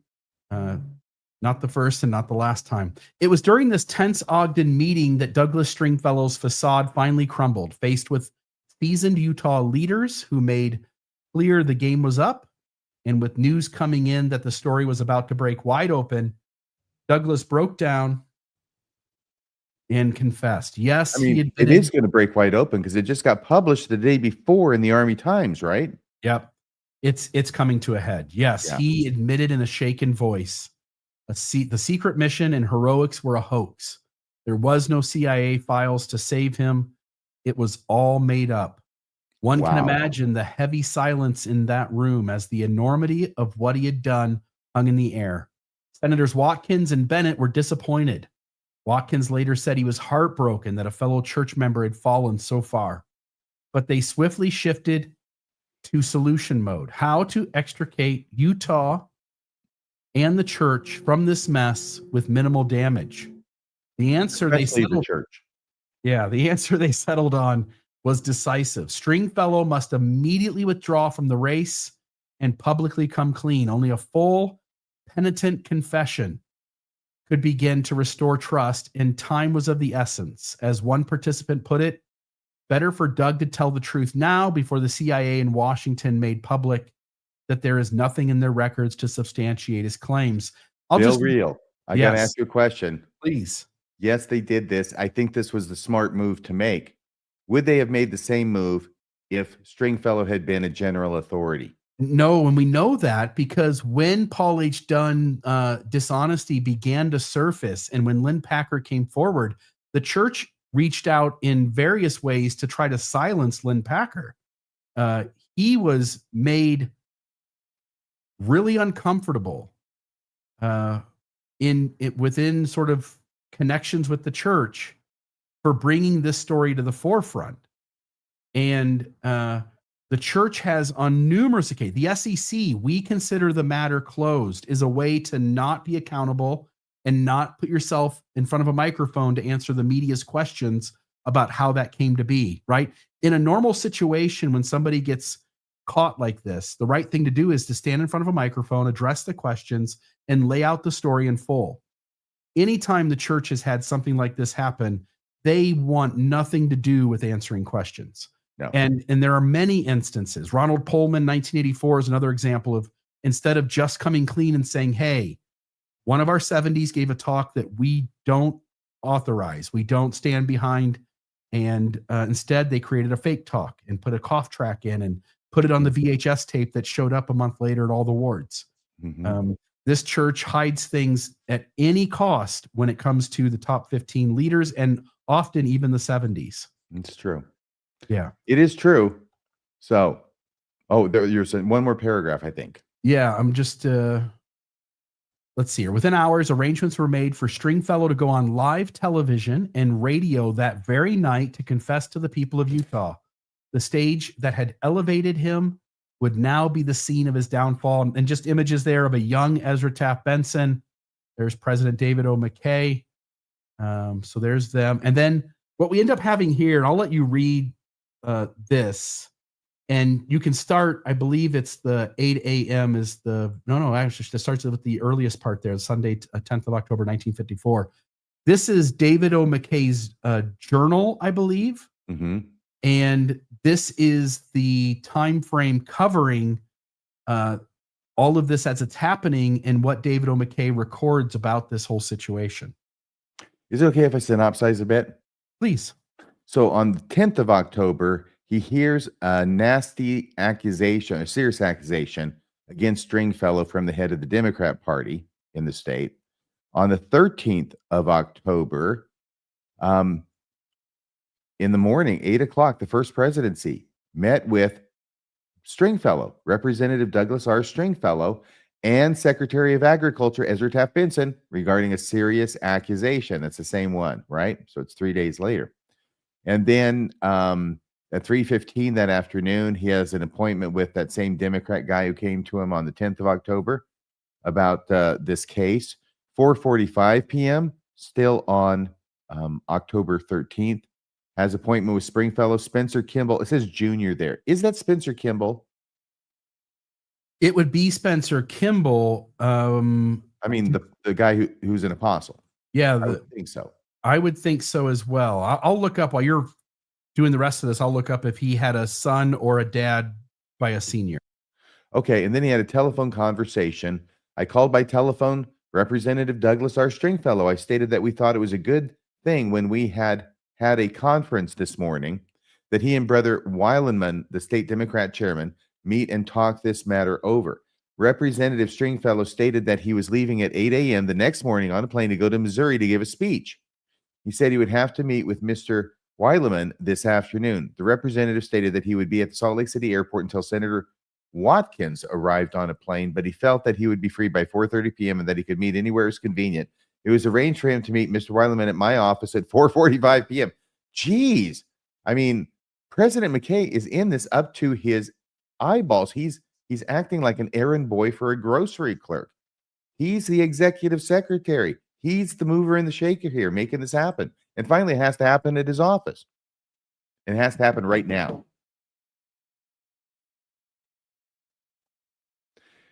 Then Thursday on October 14th, there's more telephone conversations. I called Ezra Taft Benson in Washington, D.C., told him I thought we'd like to know the outcome of the conference. I told him I thought he would like to know the outcome of the conference I had last evening with Stringfellow and the others. Mr. Weileman had called Spencer Kimball to accompany him and to listen in on the interview, Both Apostle Benson and I agreed with Stringfellow that it was unfair to have Brother Kimball present during the interview, so you're out of here, Spencer. I told Brother Benson that the conference the evening before had not brought forth any more facts than the conference we had with him yesterday morning. I think there's at least a possibility, and someone can say something in the chat to correct this if Tim or Dan Vogel or somebody, but I almost wonder if Spencer Kimball Jr., meaning junior apostle, and because he's sent out of the room, there's sort of like, okay, we don't know how we're exactly going to handle this yet. It doesn't look good for the church, so let's get the junior apostles out. I don't know if that's the case. Yeah, I don't know if that's the case, but I'm just noting it's a strange thing to ask Spencer Kimball Jr. to leave the room. Well, his dad was Andrew. So this isn't Spencer Kimball. It's Spencer Kimball's kid. And I'm guessing it's his firstborn boy. So his children, there says children, Edward Kimball. Well, I don't know. Maybe you got a point, Bill. Maybe that junior refers to something else. Because it doesn't refer to his dad being named Spencer Kimball, and apparently doesn't have a child named Spencer Kimball. Unless he has other, it only listed the one there. So I'm just looking to see when Spencer Kimball became an apostle. This is the kind of stuff we should have ironed out before the show started. Oh, no. Well, it comes up in the conversation. The junior catches our eye. LDS apostle, October 7th, 1943 to November 5th, 1985. So he would have been a junior apostle at the time. He was called by Heber J. Grant at the death of Sylvester Q. Cannon and Rutger Clausen. So he would have been a junior apostle. I almost wonder if that's a note of him being a junior apostle, which, again, the brethren handle the junior six very different than the senior six. And by noting that he's a junior apostle, it makes a lot of sense to me that, hey, the big boys are going to talk now, Spencer. Would you mind leaving the room? Well, there's also Camilla Eyring. But anyway. Relation to President Eyring. I'm not sure I'm getting the full story here. Yeah. Okay. So anyway, by the way, did I barge into this? Were you supposed to be reading this one? No. I wanted you to do the whole letter. You're good. Okay. I told Brother Benson that the conference, no more facts than what we had before. Stringfellow said if the news was made public, he would answer it. I told Brother Benson that the news had already been released in an Army paper in Washington. I thought it was going to be the next day. Isn't that a weird thing to go, well, if it comes out, I'll address it. But otherwise, I'm going to keep the lie going as long as I can. Oh, well, yeah, it's an effective strategy. You don't want to respond to something that hasn't been raised. Yeah, but he's already being told, again, assuming we're getting the true story of what's going on in this conversation. Yeah. Assuming that church leadership is leaving him no room to keep the lie going. It's a weird thing to go, I hear you guys, but until that comes out, I'm not going to say anything. By the way, earlier we found out that article in the Army Times was released on October 15th, right? Okay, you remember that? Mm-hmm. Here in President McKay's own journal, he says that that it's already in the past. It's already been released in an Army paper under the heading of October 14th. Do you know what that shows, Bill? It shows that Joseph Smith didn't practice polygamy. Yeah. I would also imagine that somebody gave a heads up that this article was coming and beginning to put the details to these guys, but funny. You don't get to be rational on this kind of stuff. That shows that whoever did this did it after the fact, and they rewrote it in order to write Joseph Smith practicing polygamy into the history when it never really happened. Right. The dates being off have to say what I think they say. Exactly. Yep. So, Brother Benson said he'd probably see the paper. Yeah. Dr. Robinson of the Deseret News called and asked me about the Stringfellow matter. Uh-oh, the press is calling. Robinson stated that they had information on this matter since April and that he's an absolute hack and a disgrace to his profession. And that they were running a story in the paper tonight. Wow, they're Johnny on the spot. We've had this since April. So now it's 6 months later, it's October, and we're gonna go with it. Dr. Robinson also stated that they had, I feel like I'm reading Tom Sawyer. Dr. Robinson also stated that they had a letter from Representative Stringfellow, which he had written to them last May, They had permission from the representative to run this letter in the paper tomorrow evening. I wonder if that's a confession. I said that I would withhold comment for the president. It was that note he wrote to the Deseret News much earlier where he said some of this is embellished, but yeah. But mainly, I'm not lying. Yeah. Yeah, I lied a little bit, but not all the way through. That's what it said. Thank you for putting that in context, Bill. They had permission from the rep to run the letter in the paper, right? I said I would withhold comment for the president. No comment from me, thank you. Dr. Robinson asked if he had approval to go ahead and dig out what information they could. I indicated that it would be all right for them to go ahead and obtain information in their capacity as a newspaper. Hey, now, listen to this. Yes. Oh, go ahead. Go ahead, Bill. No, you go ahead. I know exactly where you're going because I was going to go there. Well, why don't you go there first? All right. You have the Deseret News. This is a journalistic entity. Their job is to go find the truth. And we all go on this side, we go, the Deseret News is a hack job for the church. Cool. Well, he's admitting it right here. He's saying, I've had the dirt on Stringfellow for a long time. Now, you guys are now noticing that there's a problem here. So we're going to run with the story tonight. But first, before we do, would that be okay with you, Mr. Prophet of the Church, David O. McKay? President McKay has the power to kill stories in the Deseret News. Yes, he does. Yes, he does. Yeah. Okay, so now we get to the 15th of October when the article was actually published in the Army Times. 3:00 p.m., I returned to the office to see Senator Watkins regarding the Stringfellow case. Stringfellow is taking up a lot of the president's time in October of 1954. Yeah, there you go. So there's that. And then we got one more. The next day, October 16th, is a Saturday. He should have a day off, don't you think? At their 2:00 p.m., at their request by telephone, I met in my private office these senators, right, Watkins and Bennett, who disclosed that during the conference with Stringfellow in Ogden, Stringfellow had finally confessed to them that his claim to an overseas flight on a secret mission had no basis in fact. The three of us considered how best Congressman Stringfellow could make his confession to the public. Well, we have this newfangled thing called TV. We concluded that he should do this before the CIA in Washington made public the fact that there is nothing in the record of the CIA to substantiate his claim that he ever flew across the sea on a secret mission. Now, I mean, what are the odds that the CIA is going to have absolute, complete, 100% immaculate control and recall of every freaking file that they're responsible for? The worst they can say is, well, we couldn't find it. Might it be there still and misfiled, or you didn't find it, or could it have been destroyed? Well, yes, and yes. Right. I'm sorry. Just confessions of a liar coming through there. There you go. Okay. We further considered that arrangements be made to have Congressman Stringfellow appear on the radio and television tonight, if possible. We cannot rush this man to the edge of the volcano fast enough.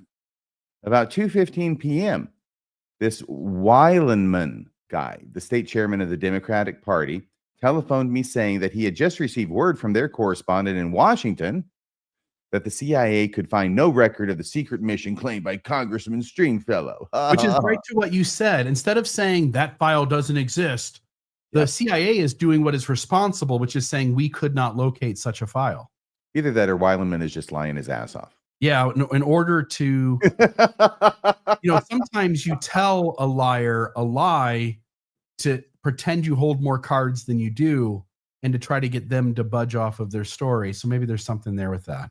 But this is the facts. This is what happened, when it happened, according to President McKay's own journal. Mm-hmm. So on October 20th now, first presidency meeting began with prayer in the circle, the true order of prayer. At the meeting this morning, I mentioned that I had received a telegram from the chairman of the Republican Party stating that the committee had accepted Congressman Stringfellow's resignation. So obviously something big happens between the 16th of October and the 20th of October. And that President Aldous Dixon had accepted the nomination. Oh, in his place. It's like 2 weeks away, the election. I immediately dictated a reply commending the committee's action and wishing success to President Dixon. When things happen like this, when an election's 2 weeks away, I mean, the ballots are all printed. It might be a little easier today where things, at least on some level in various places, voting machines are by computer, and you could just tell the program to swap out a name for the person who's taking their place. But back in this age, everything is paper ballots. And Stringfellow's name is on them. Does a vote for Stringfellow count as a vote for the replacement, or do people have to write it in? I mean, it seems like no matter what, you've handed a victory over to the other guy. Yeah, I think that's what happened, didn't it? Yeah, it is. Or did Dixon win? No, I find out. But what I really want to find out is what happened to Stringfellow. Yeah, this is the last, I believe. Let me look back. Yep, this is the last one of the McKay conversations. So I'll let you finish. The following day, October 25th, 25th. Remember those days? 10 o'clock a.m. council meeting. At this meeting, President McKay made the following report on the Douglas Stringfellow case. President McKay reported that since our meeting a week ago, he spent a good deal of time with the men who have been closely associated with the Stringfellow affair. His attention was first called to the matter by Brother Richards, who felt that it was of such great importance that we should know about it. Later, Brother Weilenman, chairman of the Democratic Party, sought an interview and gave President McKay the papers which had been secured regarding the case. Subsequently, President McKay and Brother Benson interviewed Brother Stringfellow, who maintained that while he had taken poetic license, as he called it, that he had given the facts as they had been reported in the papers and on television. He maintained that these facts would be supported by the Washington records. President McKay said he was very much grieved when later Senators Watkins and Bennett called at the office and reported that Brother Stringfellow had admitted that his reported trip overseas on a special mission was a hoax. They also stated that he and his wife would like to come to see President McKay and make amends. President McKay said that he would see him after he had made public confession. The president received a telegram from Brother Stringfellow while the president was in Los Angeles, saying that he and his wife would like to make amends, but President McKay has not yet made an appointment with him. Don't you think again, going back up a little higher in the paragraph, Stringfellow, who maintained, again, he's caught. I mean, it's done. It's over. There's no getting out of it at this point. And then Stringfellow, who maintained that while he had taken poetic license, as he called it, that he had given the facts as they had been reported in the papers and on television, he maintained that these facts would be supported by the Washington records. I mean, this guy does not have any quit in him. Just a note to Burke. Anyway, go ahead. Sometimes when you're caught, you're caught. The gig is up. And some people just like to keep the gig going. Right. And sometimes it leads to tragic results where, because of your own machinations, that you get caught up in the swirl of events that parade you almost as if it were irrevocably towards your doom. And I think Joseph Smith felt that on the morning of June 27th, 1844. Yeah. Or wherever, no, it would have been like the day before, whenever it was he got arrested and taken to Carthage. I know I have purists watching and I have to mind every word. It was all coming to a head there too. Yeah. How far do you have some to read, or did you finish this one? No, finished. Okay, sweet. We'll move on from that one because President McKay said I would meet with him and then he didn't meet with him. That's kind of funny too. I'll meet with you after you apologize, after you make a confession. So I apologize. I confess. Can I meet with you? And he goes, I got something I got to take care of. Yep.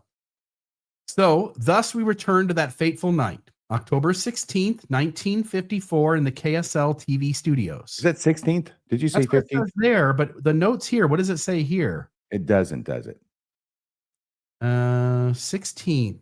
16 that tonight. They wanted to do it tonight if possible. So I guess they were able to do it tonight. So it is October 16th. We further considered that arrangements be made to have Congressman Stringfellow appear on radio and television tonight if possible. It worked. It was possible. But even on the 21st, he's still claiming this is not all a lie, according to President McKay's journal.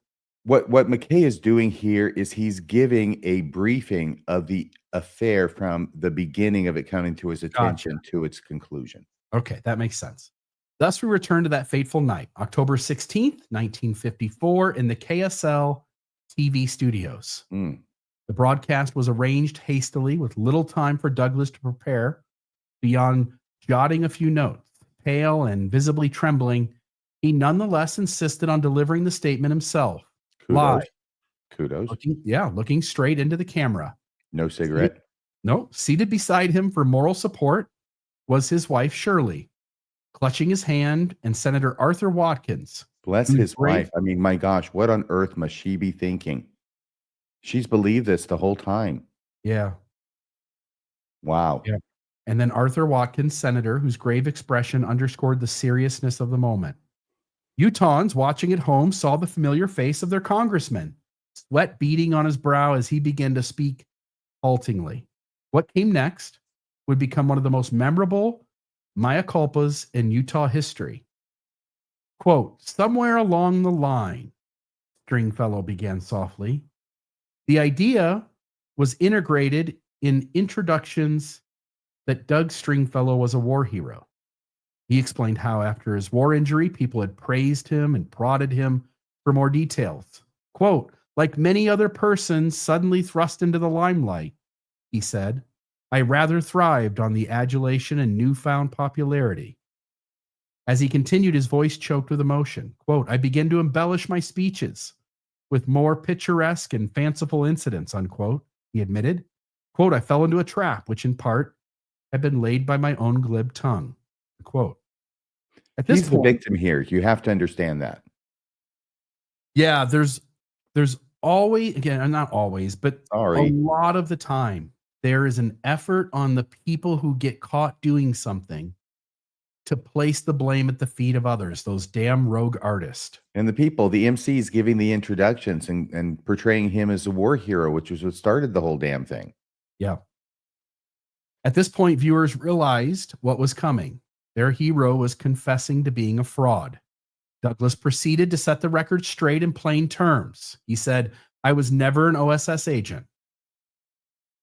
I never participated in any secret behind the lines mission. I never captured Otto Hahn and other German physicists, or any other German physicists. The truth he acknowledged was that his military service had been brief and uneventful, aside from the landmine injury. All the rest was a fiction he had built up over time. Finally, voice quivering and tears welling, Stringfellow issued a plea. Quote, I wish before my heavenly Father that I might undo this wrong. And with that invocation of God, a particular Mormon touch to his apology, Douglas's composure cracked. The television audience saw their congressman bow his head and openly sob, covering his face with trembling hands as Shirley put her arm around him. The broadcast cut shortly thereafter, leaving stunned viewers sitting in silence in their living rooms. This would have been quite dramatic, wouldn't it? Wow. Yes. Very dramatic. Man. Boy, oh boy. Whew. It was an extraordinary moment of public penitence. Never before had a Utah politician, let alone one so adored, fallen so far, so fast, and so publicly. The impact on the community was dramatic and mixed. Many were shocked and hurt. Others were oddly compassionate. Should we ever call compassion odd, do you think, Bill? That's what. Maybe if a computer is writing this is how we know, because only a computer would think that compassion was odd. There it is. So others were oddly compassionate. Got your number, Hal. At Utah Republican Party headquarters, the phones lit up with calls. According to the party chairman, a tremendous volume of callers expressed sympathy for Doug, and even said they would still vote for him regardless of his lies. Such was the reservoir of goodwill he had built. In a way, the willingness of constituents to forgive spoke volumes about Mormon culture. I think about people generally. People wanted to extend mercy to a man who had inspired them, even if under false pretenses. Still, the political reality was inescapable. Douglas Stringfellow's career was over. Within days, he formally withdrew from the congressional race at the urging of GOP leaders. I'll bet they were urging him. The party moved quickly to replace him on the ballot with the respected college president, Henry Aldous Dixon, who had barely 2 weeks to campaign. Dixon, riding a wave of last-minute support and likely some pity votes from Republicans furious at the hoax, managed to win the November election. So amazingly, the Republican won, even though he was substituted in at the last minute on the heels of a scandal.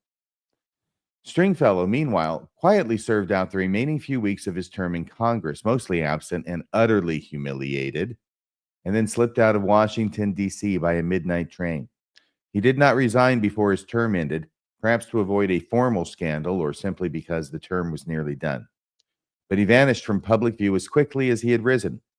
The aftermath of the confession saw Douglas trying to pick up the pieces of his shattered life, while Utahns and the LDS Church grappled with the embarrassment and lessons of the entire episode, lessons that they would completely forget by the time that Paul H. Dunn hove into view.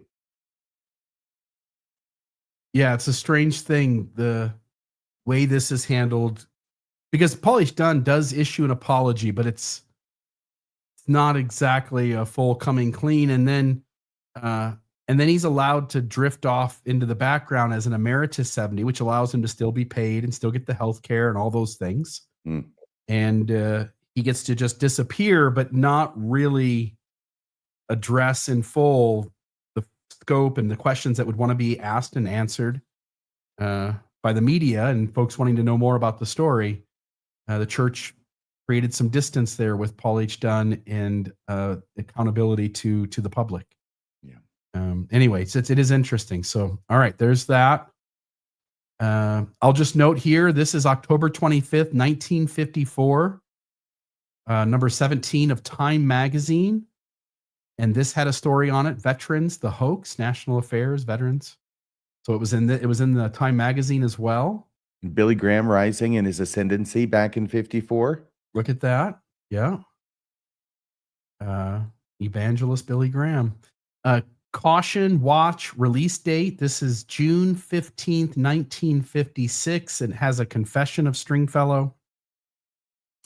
I'm just trying to see the dates on the actual document, not the stamp on it, but it says June 3rd.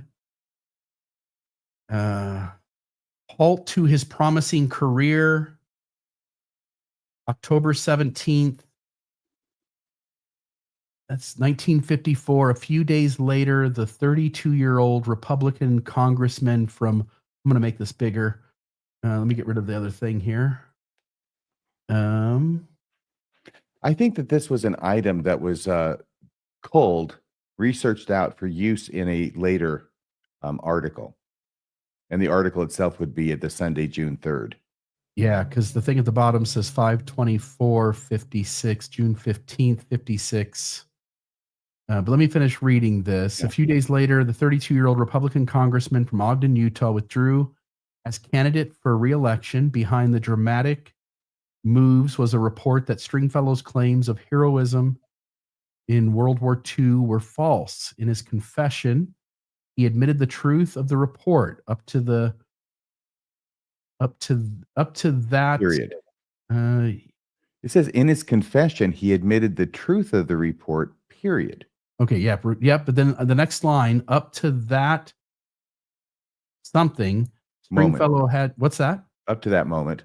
Up to that moment. Yep. Stringfellow had been one of the nation's rising young political stars. That year, the National Junior Chamber of Commerce had named him one of the country's 10 outstanding young men. Oh, I'm sorry. He admitted the truth of the report that his claims were false. That's what that means. Gotcha. Okay. I was wondering how it could be so backward from what I expected, and that's why. Freedom Foundation and American Legion had honored him. He had overcome the handicap of severe war wounds. Yeah. His legs are paralyzed. He wears a brace on one and walks with canes. But he had, as he put it, planted the seed from which stories of behind the lines war exploits grew. He promised his audience that bitter night, I will spend my life, I'm going to just put that up, spend my lifetime repenting and trying to make amends. So there's that. The church's role in reaction throughout the rise and fall of Douglas Stringfellow, the LDS Church had been an unwitting supporting actor. And now it had to reckon with the fallout. In a faith community that claims to place high value on honesty and integrity, having a prominent member revealed as a liar was deeply unsettling. But there was also introspection. Now it's just another Tuesday. Yeah. How many it is today? It's just another Tuesday. We consider the matter closed. How had so many of the faithful been deceived, and could church leaders have handled things differently? It's clear that church leaders were involved behind the scenes. Once suspicions mounted, President David O. McKay's personal diary from October 1954, which we read, offers fascinating peek into those frantic days. Just as the Army Times story hit, McKay, along with Secretary of Agriculture Ezra Taft Benson, met early in the morning with Congressman Stringfellow. Talks about that meeting. We've already gone into that. I'll just say at the bottom, it's worth noting too that the church-owned Deseret News had known of the allegations for months. 6 of them. They had they had that letter from Stringfellow back in May. By the way, in October, they asked Church President David O. McKay if it's okay to run with the story. Mm-hmm. Why wouldn't they? What stops you from thinking they might have asked back 6 months earlier in April when Stringfellow wrote them the note? Maybe then, again, I think the possibility's out there that they asked Church President then if they should print the story, and he very well could have said, don't do it. There's not enough evidence. And that might have been the reason why it didn't go. They give every indication of a story of this type, which is going to reflect badly on a prominent Mormon, that they are going to go to the president before publishing it. Yes. And he has veto power, absolute veto power, which means that the Deseret News is really just a subsidiary of whatever the church president wants to do. Which it is, huh? It's Mormon Pravda. Yeah. Yes. Mormon propaganda. It's worth noting, too, that the church-owned Deseret News had known of the allegations for months, but reflecting the deferential media culture of mid-century Utah, they had sat on the story. Only when the national press forced their hand did the news finally run a piece in October 24th, I think it was a 56, acknowledging the hoax. And even then, its editorial tone was initially gentle. A 54. Okay, gotcha. Suggesting the judgment be reserved because documents, doubtless, are stored somewhere in Washington. Well, that's a tautology, isn't it? Yeah. Documents are doubtless stored somewhere in Washington. That might exonerate Stringfellow. This cautious stance illustrated the reluctance within Utah's tight-knit LDS-led society to believe that one of their heroes could be a fraud. And by the way, I think this is also representing, I'm not there, I'm not alive yet, but I'm really trying hard. And I think that what this is reflecting is a huge split in the community. I mean, look what happened with Tim Ballard, right? A huge split in the community, some abandoning him, some doubling down in their adoration. And this is the kind of stuff that they would be saying, that those documents are out there to justify Stringfellow, but they just haven't been found yet. And so the church here, or the Deseret News, the church in their newspaper is reflecting that, I think, in their article. Yep. So let's see here. That might exonerate Stringfellow. This cautious stance illustrated the reluctance within Utah's tight-knit LDS-led society to believe that one of their heroes could be a fraud. In essence, the community and its newspaper had given Douglas every benefit of the doubt until the evidence was incontrovertible. And notice that's what the church does with everything. It walks back the Nephite spectacles only when it has to. It walks back the papyri, Egyptian papyri being the Book of Abraham, only when it has to. It walks back Joseph Smith being honest and not being a polygamist only when it has to. The church really only moves when the evidence is overwhelming against its narrative or against the perspective it wants its believers to hold. It is the last one to the game. Okay, there's that. I just want to note, we'd mentioned Paul H. Dunn numerous times. Also, George Santos, who this story highly resembles. I mean, this is a guy who made up his college time, made up other stories about his life, he really became a elected politician based on an entirely false narrative. So it hasn't stopped. I mean, this kind of stuff is still going on. They make movies about guys like this, you know. There's The Great Imposter. Was that the name of the Tony Curtis movie? And then there's the Catch Me If You Can with Tom Hanks and a much younger, help me out. Leonardo Tony- DiCaprio. Yeah, Leo, right. Yeah. His friends call him Leo. So Pauly Dunn and George Santos are reminders here. And that may have been based on the same guy, both those movies with Tony and Leo, maybe.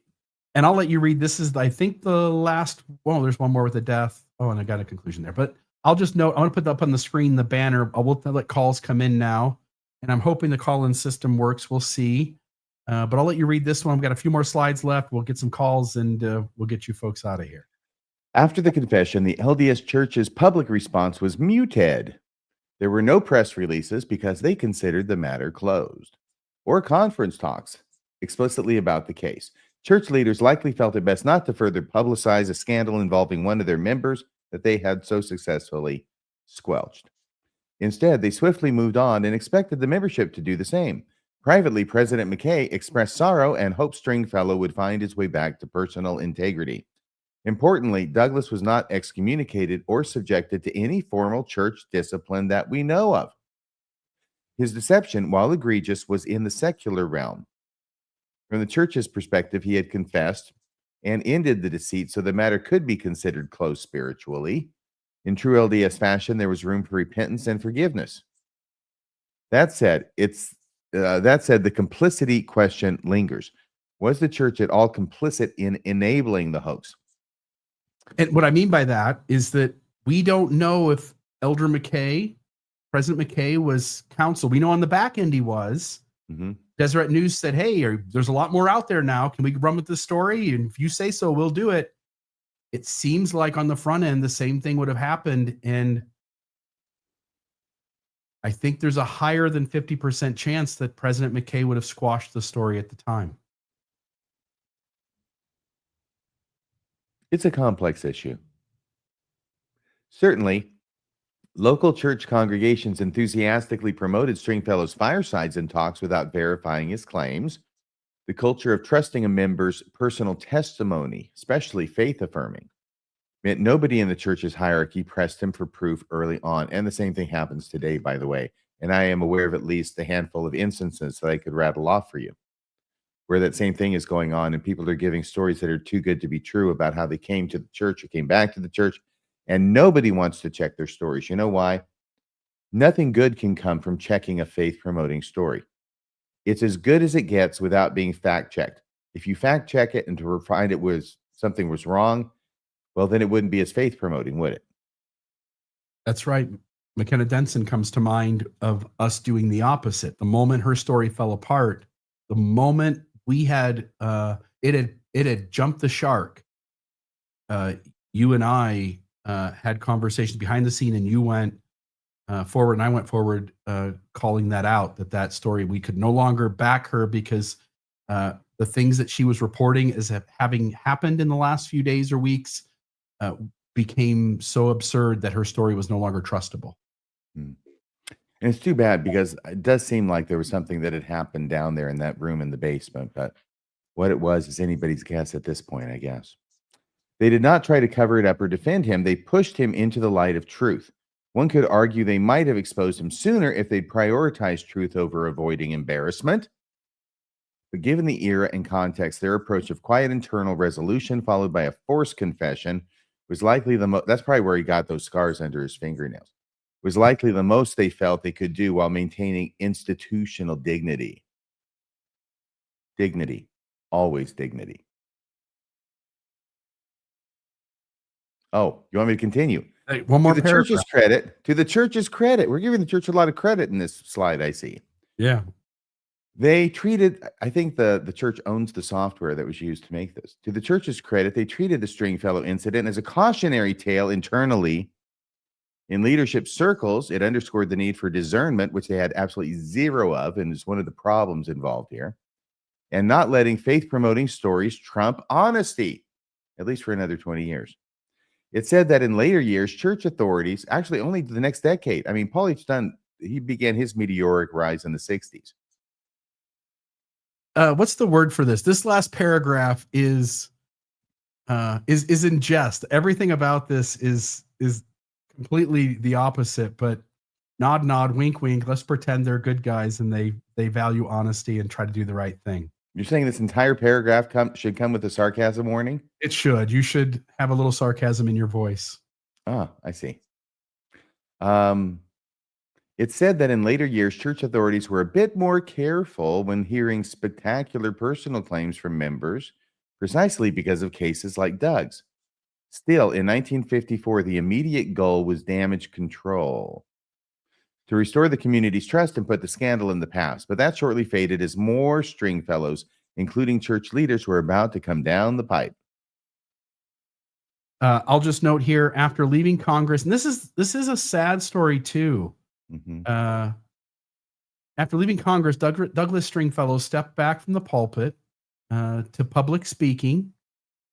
And so he kept being a public speaker, by the way, and tried to make some kind of a living doing that, and later took up landscape painting. I don't know how he did that with the injuries he had, but that's what it said. Working in California, Mexico, and Utah. Despite having fabricated his war hero story, he kept the honors and awards he received. Somebody asked him to return them, and he claimed that they were for his personal abilities and not just the myth story that was a lie. And so he did not return any of the awards. He kept them and said that he deserved them, basically, that they were the Purple Heart, certainly. No, I mean the American Legion and the Freedom Foundation and them giving him awards for bravery, just a community award within a social group in the society. So there's that. Stringfellow wrote a 385-page unpublished autobiography. He was paid. Did it involve Otto Hahn? No, this was, I think, after this was all said and done, he received $20,000 to write his autobiography on that entire story. And he ended up not publishing it and returned the $20,000 advance to Random House after choosing not to release it. In it, he claimed he didn't fully realize his stories were false. So in his unpublished autobiography, this is where this is, Bill? Yes. And so I think, again, the family has been very vocal. You can go online and you can see a video where several members of the family are trying to acknowledge that Dad did this, but also clean up his image a little bit and speak to all the good that he was as well. Sure. And I imagine that they're probably the ones who made this available to someone, the media or whoever, to read it. But in it, he claimed that he didn't fully realize his stories were false until others began to challenge them, admitting he preferred being seen as a liar rather than mentally unstable. In other words, he goes to the excuse that I got hurt in the war bad. A mine went off and I took on a serious injury. And while I laid in the hospital, this story became true in my head. And I lived out the rest of my life believing this story and only thought it false when enough people came forward to say that it wasn't true. Wow. That's a tough one to swallow, Bill. What do you think? And he'd rather be a liar than be perceived as mentally unstable. That's why he's telling everybody that he's mentally unstable. I think he'd rather be seen as mentally unstable than a liar, which is why he tells this whole story, right? It's bullshit, because throughout your life, you kept embellishing the story. And then when anyone said anything to ask you a question that now needed a new facet of the story, you invented it on the spot. And even as people came to you, you started to acknowledge that you made up parts of it, but that it was essentially true in essence. And those are all indicators that he's just bullshitting and still trying to avoid accountability. But you're pulling the "I'm a war hero and I'm mentally unstable, be kind to me" card. Anyway. See, and this is something we'll talk about here in a second. But in 1965, this is yours. You're reading. I'm sorry. Go ahead. Yeah, that's all right. Some psychologists have speculated that he may have developed false memories tied to trauma, though such cases are rare. And again, for the reasons I pointed out, I don't think that's the case. In 1965, while living in San Miguel de Allende, he suffered multiple heart attacks caused by complications from his war injury and died the following year in Long Beach, California at age 44. And he was buried in Ogden, Utah. And I've got his 1960, following year. Yep. So 1966, October 19th is when he died. Strangely, that's, just a few days after, on the month of when this all came out. Yeah, it's almost 12 years to the day Yeah. that he dies in Yep. October 66. You know what I see when I look at this headstone? I see a guy who had his whole future in front of him. There's a war. He joins up or gets drafted, whatever, in 1943 at the age of 20 or 19, whatever. No, he was 20. Goes over there, doesn't get far before he gets blown up with one of these mines. And he's in a wheelchair for the rest of his life. And he dies, at the age of 41, 42. He's 42 years old when he dies. 44 years old. Oh, 44. Yeah, I'm sorry. Thank you. That's okay. He's 44 years old when he dies because of the injuries he suffered over there.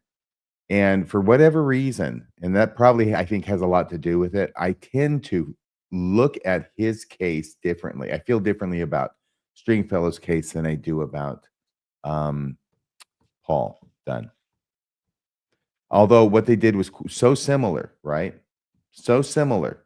I don't know. I feel if I'm a judge and these two guys are in front of me for committing the same crime, okay, and they have the same sentencing range, I am going to sentence Paul Dunn to longer than I'm going to sentence Stringfellow, because I think that the horrendous injuries that he suffered in the service of his country should serve as some kind of an offset.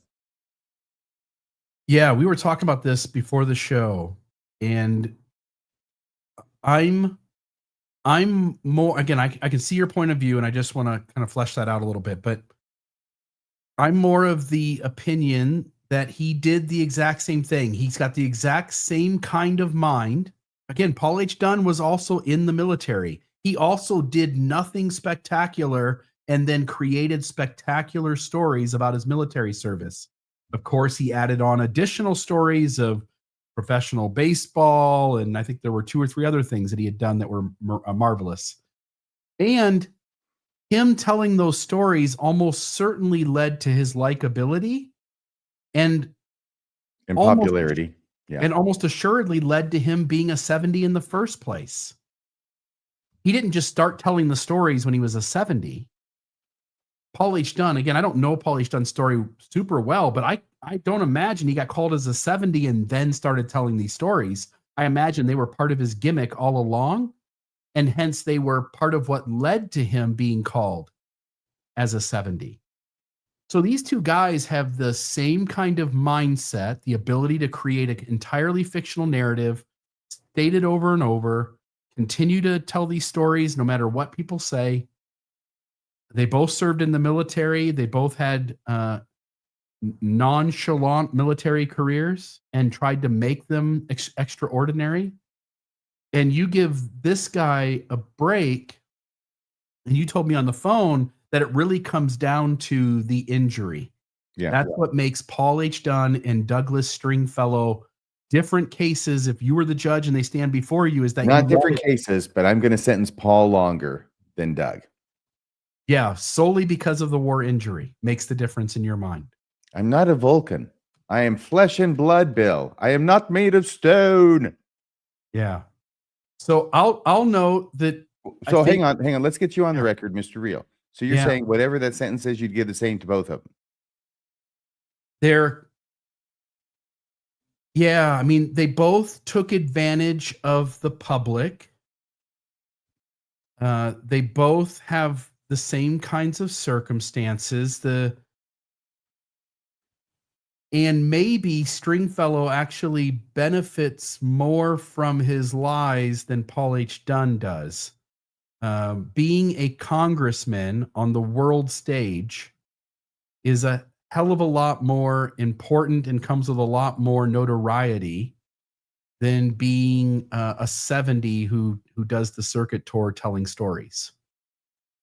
Not maybe in Utah, but at least on a national stage and rubbing elbows with world leaders and all of that.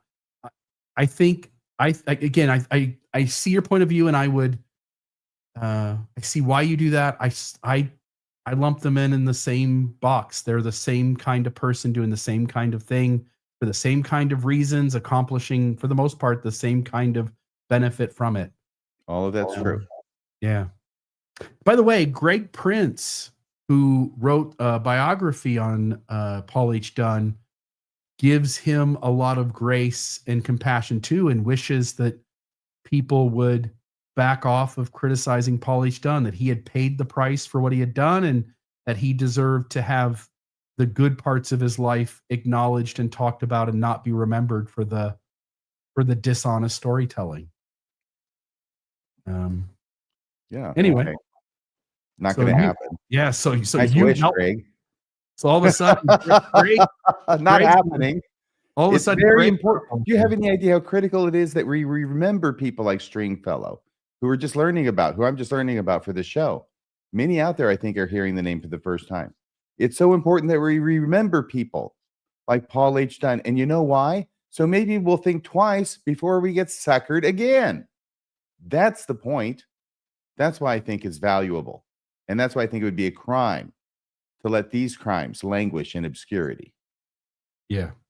I just want to note that I'm too harsh on Stringfellow. You're not a Vulcan when it comes to him, but then Greg Prince wants to do the same thing with Paul H. Dunn, and you're ready to throw the book at him.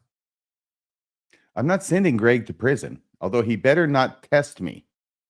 You'd be surprised what I consider contempt of court, Greg. So anyway, Yep. I'm just saying I'm dressing him down versus sending people to prison for different periods of time. See, I'm keeping these very different in my mind, right? Yeah. All right. I'll let you read the conclusion, and then I'll just read one last little letter. This is much more current. This is the Deseret News, where the family reaches out asking people to remember him, but to remember the good too. And we'll read that. So Because they're writing like a 20-year anniversary of this horrible event in this guy's life and Shirley's life, who's still alive. yeah. Hi, Shirley. The Douglas Stringfellow saga is a cautionary tale, see, I told you, about the seductive power of image and the slow erosion caused by dishonesty.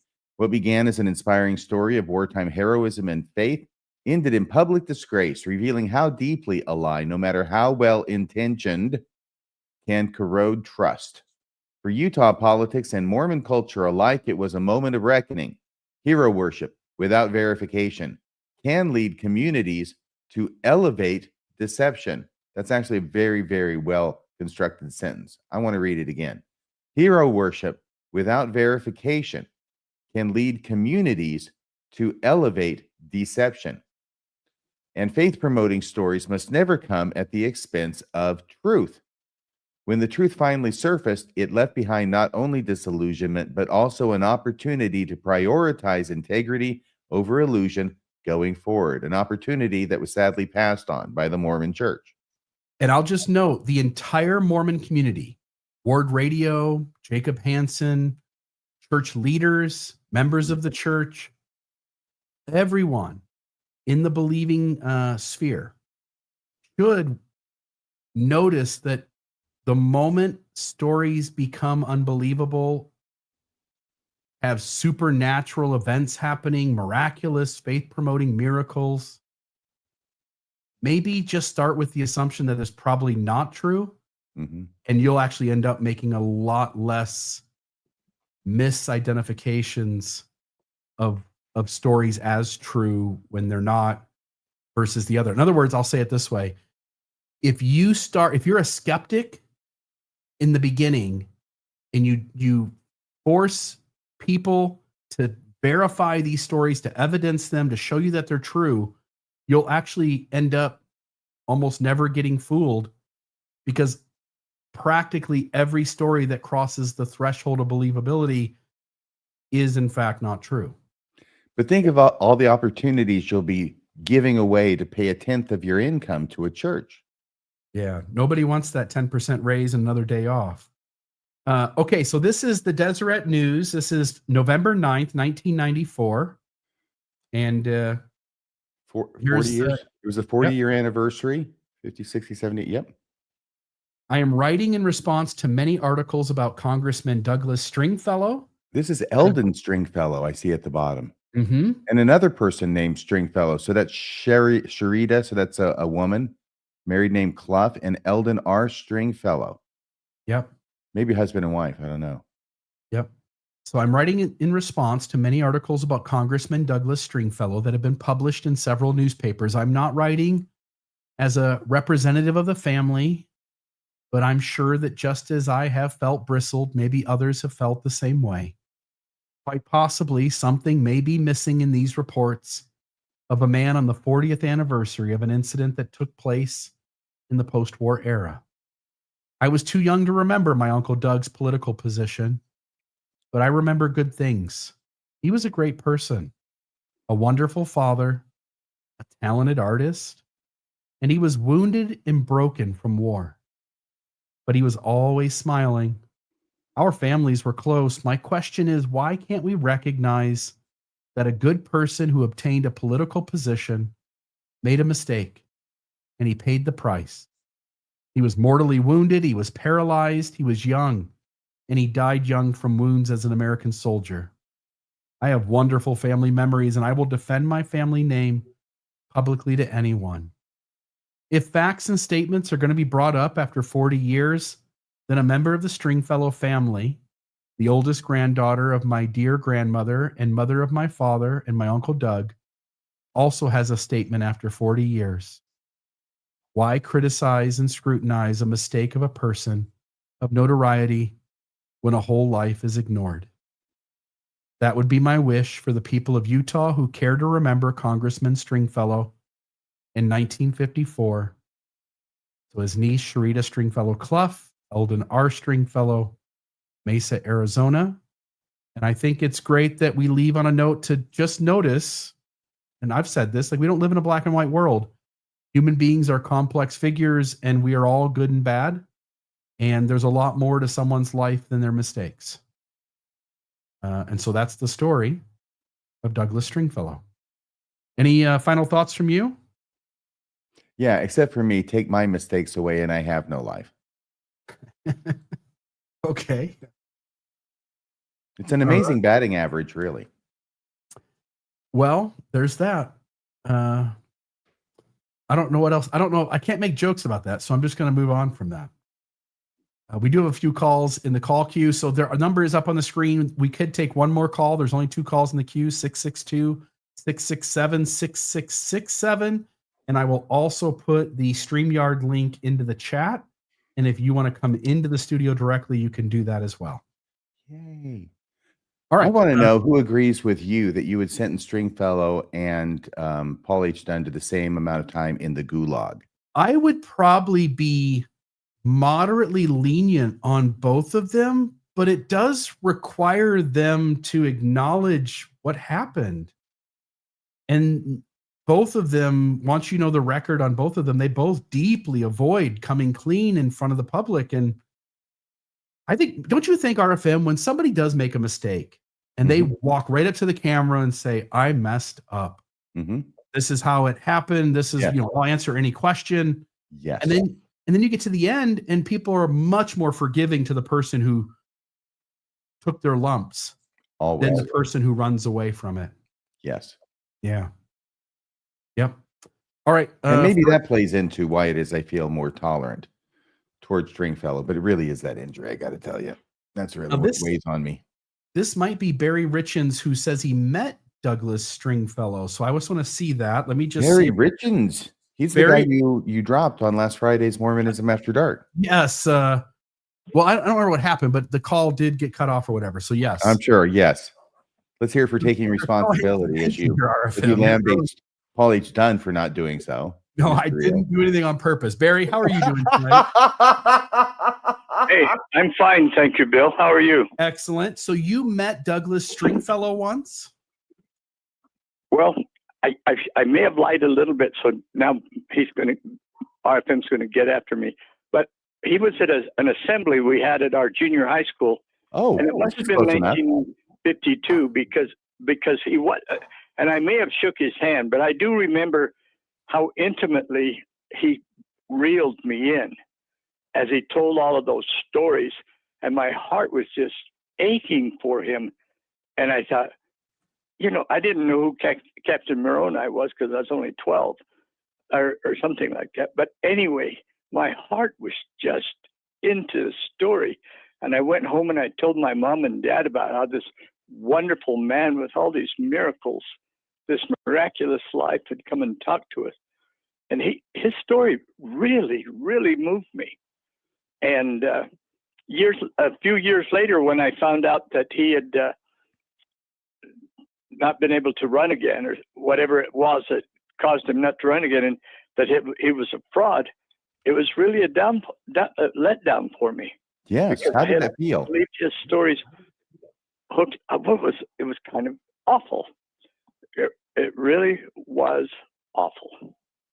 Barry, can I ask you this? he had Since lied you were to us. present, Barry, since you were present and listened to his stories, there's another difference here, maybe that may be of significance, Barry. And that is, I know you felt awful, and I would have felt awful too. But on the other hand, I haven't heard anything that Stringfellow has said that would indicate he got some kind of miraculous protection or divine intervention on his behalf. No, he never said that. He never talked. He in fact, this was a public school, so he didn't talk about church things. And I don't remember anything where he felt the stories like Dunn told. You know, Yeah, because Paul H. Dunn, it was regular. It was obvious God is protecting him because he's a righteous Mormon boy. Yeah, and I was old enough then to say, "Fuck him." You know, I mean, I thought he gave me all of these elevated feelings and stuff like that, and I just knew that those stories were true.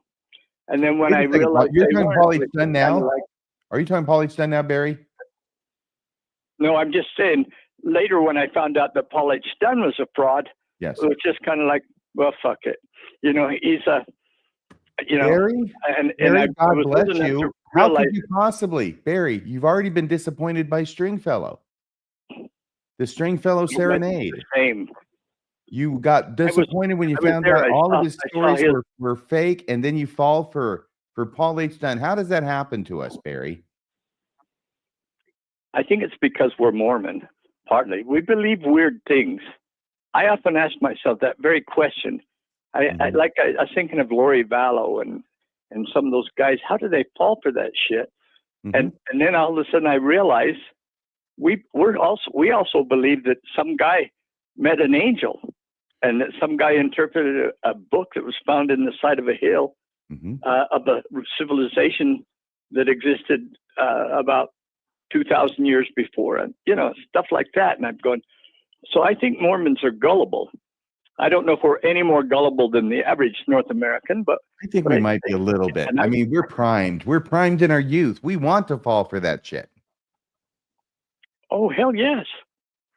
Give me more shit, please. You know, yeah, I have more. I remember while I was on my mission, I was in the West Mexican mission, which is just below Arizona and California. Okay. And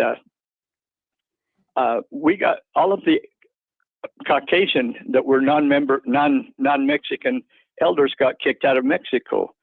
And so I spent 5 months of my mission in Arizona. So when I finally got back, they got us these visas that were long-range visas for a long time, because actually we'd been there illegally. And I had been a student of Mexican history before I ever went on to Mexico on a mission. And I knew that it was against the law for a foreign priest to teach in Mexico. That was one of the changes that they made at the end of the revolution. It was constitutional. But finally, the Mexicans got fed up with us because we were down there on short travel, or what they called tourist passes. And that was illegal. But I remember when we finally got into Mexico, they handed me back into Mexico, they handed me my visa, and I read through it, and it said, Barry Richens is an employee of the Mutual Improvement Association, and he is employed as a dance teacher. That's what it said on my visa for me to be there legally. I hope you got good tips. And so when I read it, I kind of smiled and laughed and said, "Way to go!" But that was the first time. But I had to sign that. Yeah, and that you were a dance teacher now for me to be there because I was there as a fraud. And what if somebody asked you to show them, like a time teacher. step or something? Do a little tango for me, Barry. Here, show me some dance. Exactly. I remember one time I taught this little girl how to swing because I used to love to dance before my mission, and but I felt so guilty. I just held her hand, to kind of move her so that we were listening to music in her home, and I felt guilty. Where was your companion? About that story. I don't know. I'm sorry, what? As my story went on, you don't know where your companion was? How? Not at that time. Oh, I think I do. Someone named Doug. Now isn't that funny? But when after I thought about signing that document, RFM, I remember thinking I just lied for the Lord. And then not too long ago, about 10 or 15 years ago, I was thinking about it and said, I broke the law. I could have gone to jail if anybody had picked me up because I was lying for why I was down there, and I had actually signed the document. Yes, you had. And then all of a sudden I thought, God, it's amazing what the church gets us to do, how much we believe and how right we thought it was. We will freaking kill people. So does that answer your question? I can't remember what my question was. Why do we get into that stuff? Why do we believe that stuff? Right. Why do we believe this crazy stuff? By the way, Barry, I know that your story is not true because I've heard many general authorities, including apostles, say that whenever the church goes into a foreign country, they go through the front door. That's bullshit. At least you've heard them say that, haven't you? I wish they took that away from me when I left. They took that. We had to get it so someone else could get a new one. And they only allowed so many out. So I wish I'd had it, but I thought to myself, how clever the church is, how interesting they got by all of that. And my mission president was a Mormon born down in Dublin, Mexico, or either Juarez or Dublana. And but he knew how to get through things. He knew how to cross the border with stuff, without paying money on it and tariffs or whatever it was, or paying it custom. But one time I was so excited and so happy to know all of this stuff. And then when I got home, I thought, my God, I was a fraud. My mission was a lie. And of course, then when I got older and I learned that Joseph had translated the Book of Mormon with a rock in his head, I wondered to myself at 84, or just the other day, I wondered, I wonder if I would have had the courage to have told that to my investigators. Well, the Mormon church makes you lie so much that sometimes you don't even know you're lying. Thank you for the call, Barry. Well, I generally know when I'm lying because my nose starts to grow. Yeah. But the fact was I was good. I could get across the border without paying customs and stuff like that. I'd learned that. But the fact was to be associated with this church, it had taught me my honor and my honesty and how important it was to always tell the truth. Yeah, loyalty trumps integrity. As the lectures on faith say, a religion that does not require the sacrifice of all things is not sufficient to give faith unto salvation, and that includes your integrity, mister. Right. I'm going to let you go, Barry, but thank you very much for the call. Thank you for letting us know that story. Very interesting that you guys met Stringfellow and was impacted by Paul H. Dunn as well. So thank you very much. Have a great day.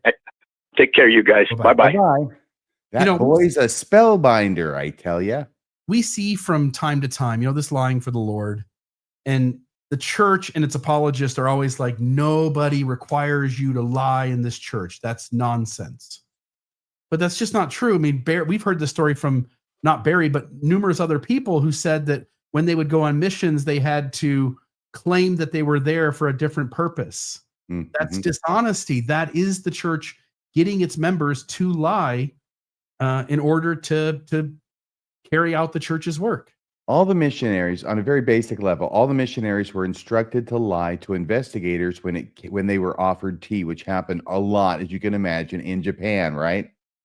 So we don't drink tea because there's a revelation that Joseph Smith received called the Word of Wisdom, where God says you can't drink tea. No, we don't say that, because that might actually make some Japanese people think, I don't want to hear anything more about this religion if at the end of the discussions they can't drink tea. So we don't say that. Instead, we tell them this story, which is technically true, which makes the deception more horrendous in my book. We are following a special health program. That's why we don't drink tea. We don't drink tea because we're following a Tokubetsu na Kenko na Programu. Yeah. I was just reading the missionary handbook from 1954 or whatever it was. Is Let's it see what year 54? Let's see what year, because that'd be interesting if it was 1940. Okay. So 1940 missionary handbook. And there's a place in here where it says for the missionaries, and again, I was trying to find it really quick, but couldn't. But they tell the missionaries, do not tell anyone that you have not been able to figure out that the church is true. You know, the language the church uses, of course, but that if you were unable to get a testimony of the church, you are not to share that with anyone. And well, that's in there? oh yeah, I'll find it, because one of these days we'll do a little episode on. You're supposed to read the Book of Mormon and pray about it, and God will answer your prayers, but don't mention that God's been radio silent on your prayers. Yeah, I'll have to find it. But there's a spot in here where missionaries are instructed that if you don't have a testimony, do not tell anyone you don't have a testimony. And it's a strange thing when you're not allowed to tell the truth, because this church on some level doesn't want to deal with the repercussions of what honesty would mean. Yeah. We're going to have to talk about this on Friday night, but remind me to talk about the Southern California missionary who didn't have a testimony, couldn't say I know it's true, could only say I believe it's true. And we ended up having a big powwow and trying to keep her from going home to his girlfriend and his job at Sizzler. There you go. Spoiler alert. We failed. And I'll have that reference then. I can read it word for word. Next call is, I don't know. I'm going to let the person tell me. What's the name, caller? Yeah, hey, my name's Tony Campbell. Tony Campbell. How are you, Tony? Well, I'm doing good. Hey, first of all, Barry, that call from Barry is very interesting, and I'll be honest with you, it's the first time I've ever heard an American citizen refer to himself as a North American. Usually it's Canadians that say that, so it's very interesting. Are you Canadian? Hey, Bill, I really called in. I am not Canadian. I know Canadians. Or I do too, unfortunately. Yeah. So, but hey, Bill, I guess I'm going to, listen, I'm not calling to defend Stringfellow's his actions. He embellished his war record. I'll just say that I have 30 years of military service, including 3 years of combat in Vietnam. I'm sorry, my dad was in Vietnam. I was in Iraq and Afghanistan. And fortunately, I've never injured, which I'm very appreciative of, obviously. And I've seen people injured. I've unfortunately seen people killed. But my experiences are, and I've had a nephew who was in the Ranger Regiment case, severely injured. And I've retired now. I've been out of the military now for about 2.5 years. I live in a small town. I go down to VFW just to meet, and most of the guys down there are Vietnam vets, and they're older generation. And you go down, you start talking to them, and you ask them what they've done, and they've all been in special ops units, right? You start talking, if you've been in the military long enough, you kind of know, probably not true, right? But only so many people can be in special ops. Is that what you mean? Yeah, well, I do it down at VFW, and it ought to be a special ops reunion, right? Yeah. And I don't mean that. I guess that's a lighthearted, but I feel like it's a shame that they have to embellish. They have to say something to embellish their service, because what they did is good enough. But I also think that sometimes people want a war hero a little bit. If you're this Stringfellow, you're coming back from World War II, you have to. I mean, like, come on, stepping on a landmine, and he's going to die from that injury eventually, and it's changed his life. No one wants to hear the story. I was walking across the field and I hit a landmine, and that's because people want a hero. And so I'm not defending Stringfellow, but I would say to compare him to Dunn. I mean, I grew up. I'm 59. I grew up listening to Pauly's Dunn. Great, the only person that kept me awake during General Conference, right? Right. But I tell you, if Pauly Dunn had injured himself in World War II, oh my God, those stories, he would have been a prophet. He would have been an apostle. And so, yeah, is it right for Stringfellow to embellish the story? Absolutely not. Is it understandable? Yeah, to compare him to Dunn, I can't do that, Bill. I'm sorry. And I wonder how many other veterans in that era of World War II that were injured, and Pauly embellished some of their service records, their injuries, and weren't members of the Mormon Church, the LDS Church, and probably didn't have that additional layer over them. I'll be quiet here and just listen to your comments. Yeah, I'll just say thank you for the call. I'll hang up with you and I'll respond to that. But thank you very much. I don't think I would be harsher with. I don't think I would be harsh with Stringfellow or Paul H. Dunn. They're more a reminder to me of what an institution does in terms of hiding away its liars and making excuses for its liars. President Nelson in The Flight of Death, Elder Holland. I mean, again, both of those two men have lied on multiple occasions, 5 each at least, that can be shown. And I've made my own mistakes in life. We all make mistakes. So I'm not being more harsh with Stringfellow. All I'm saying is that Paul H. Dunn and him did the exact same thing, and I'd be lenient on them if they would be accountable. What I think is noteworthy is how systems hide these things away.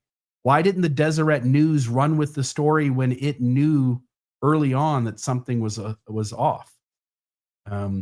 Why, when Paul H. Dunn's information started to come out, why were they hard on Lynn Packer for bringing the story forward?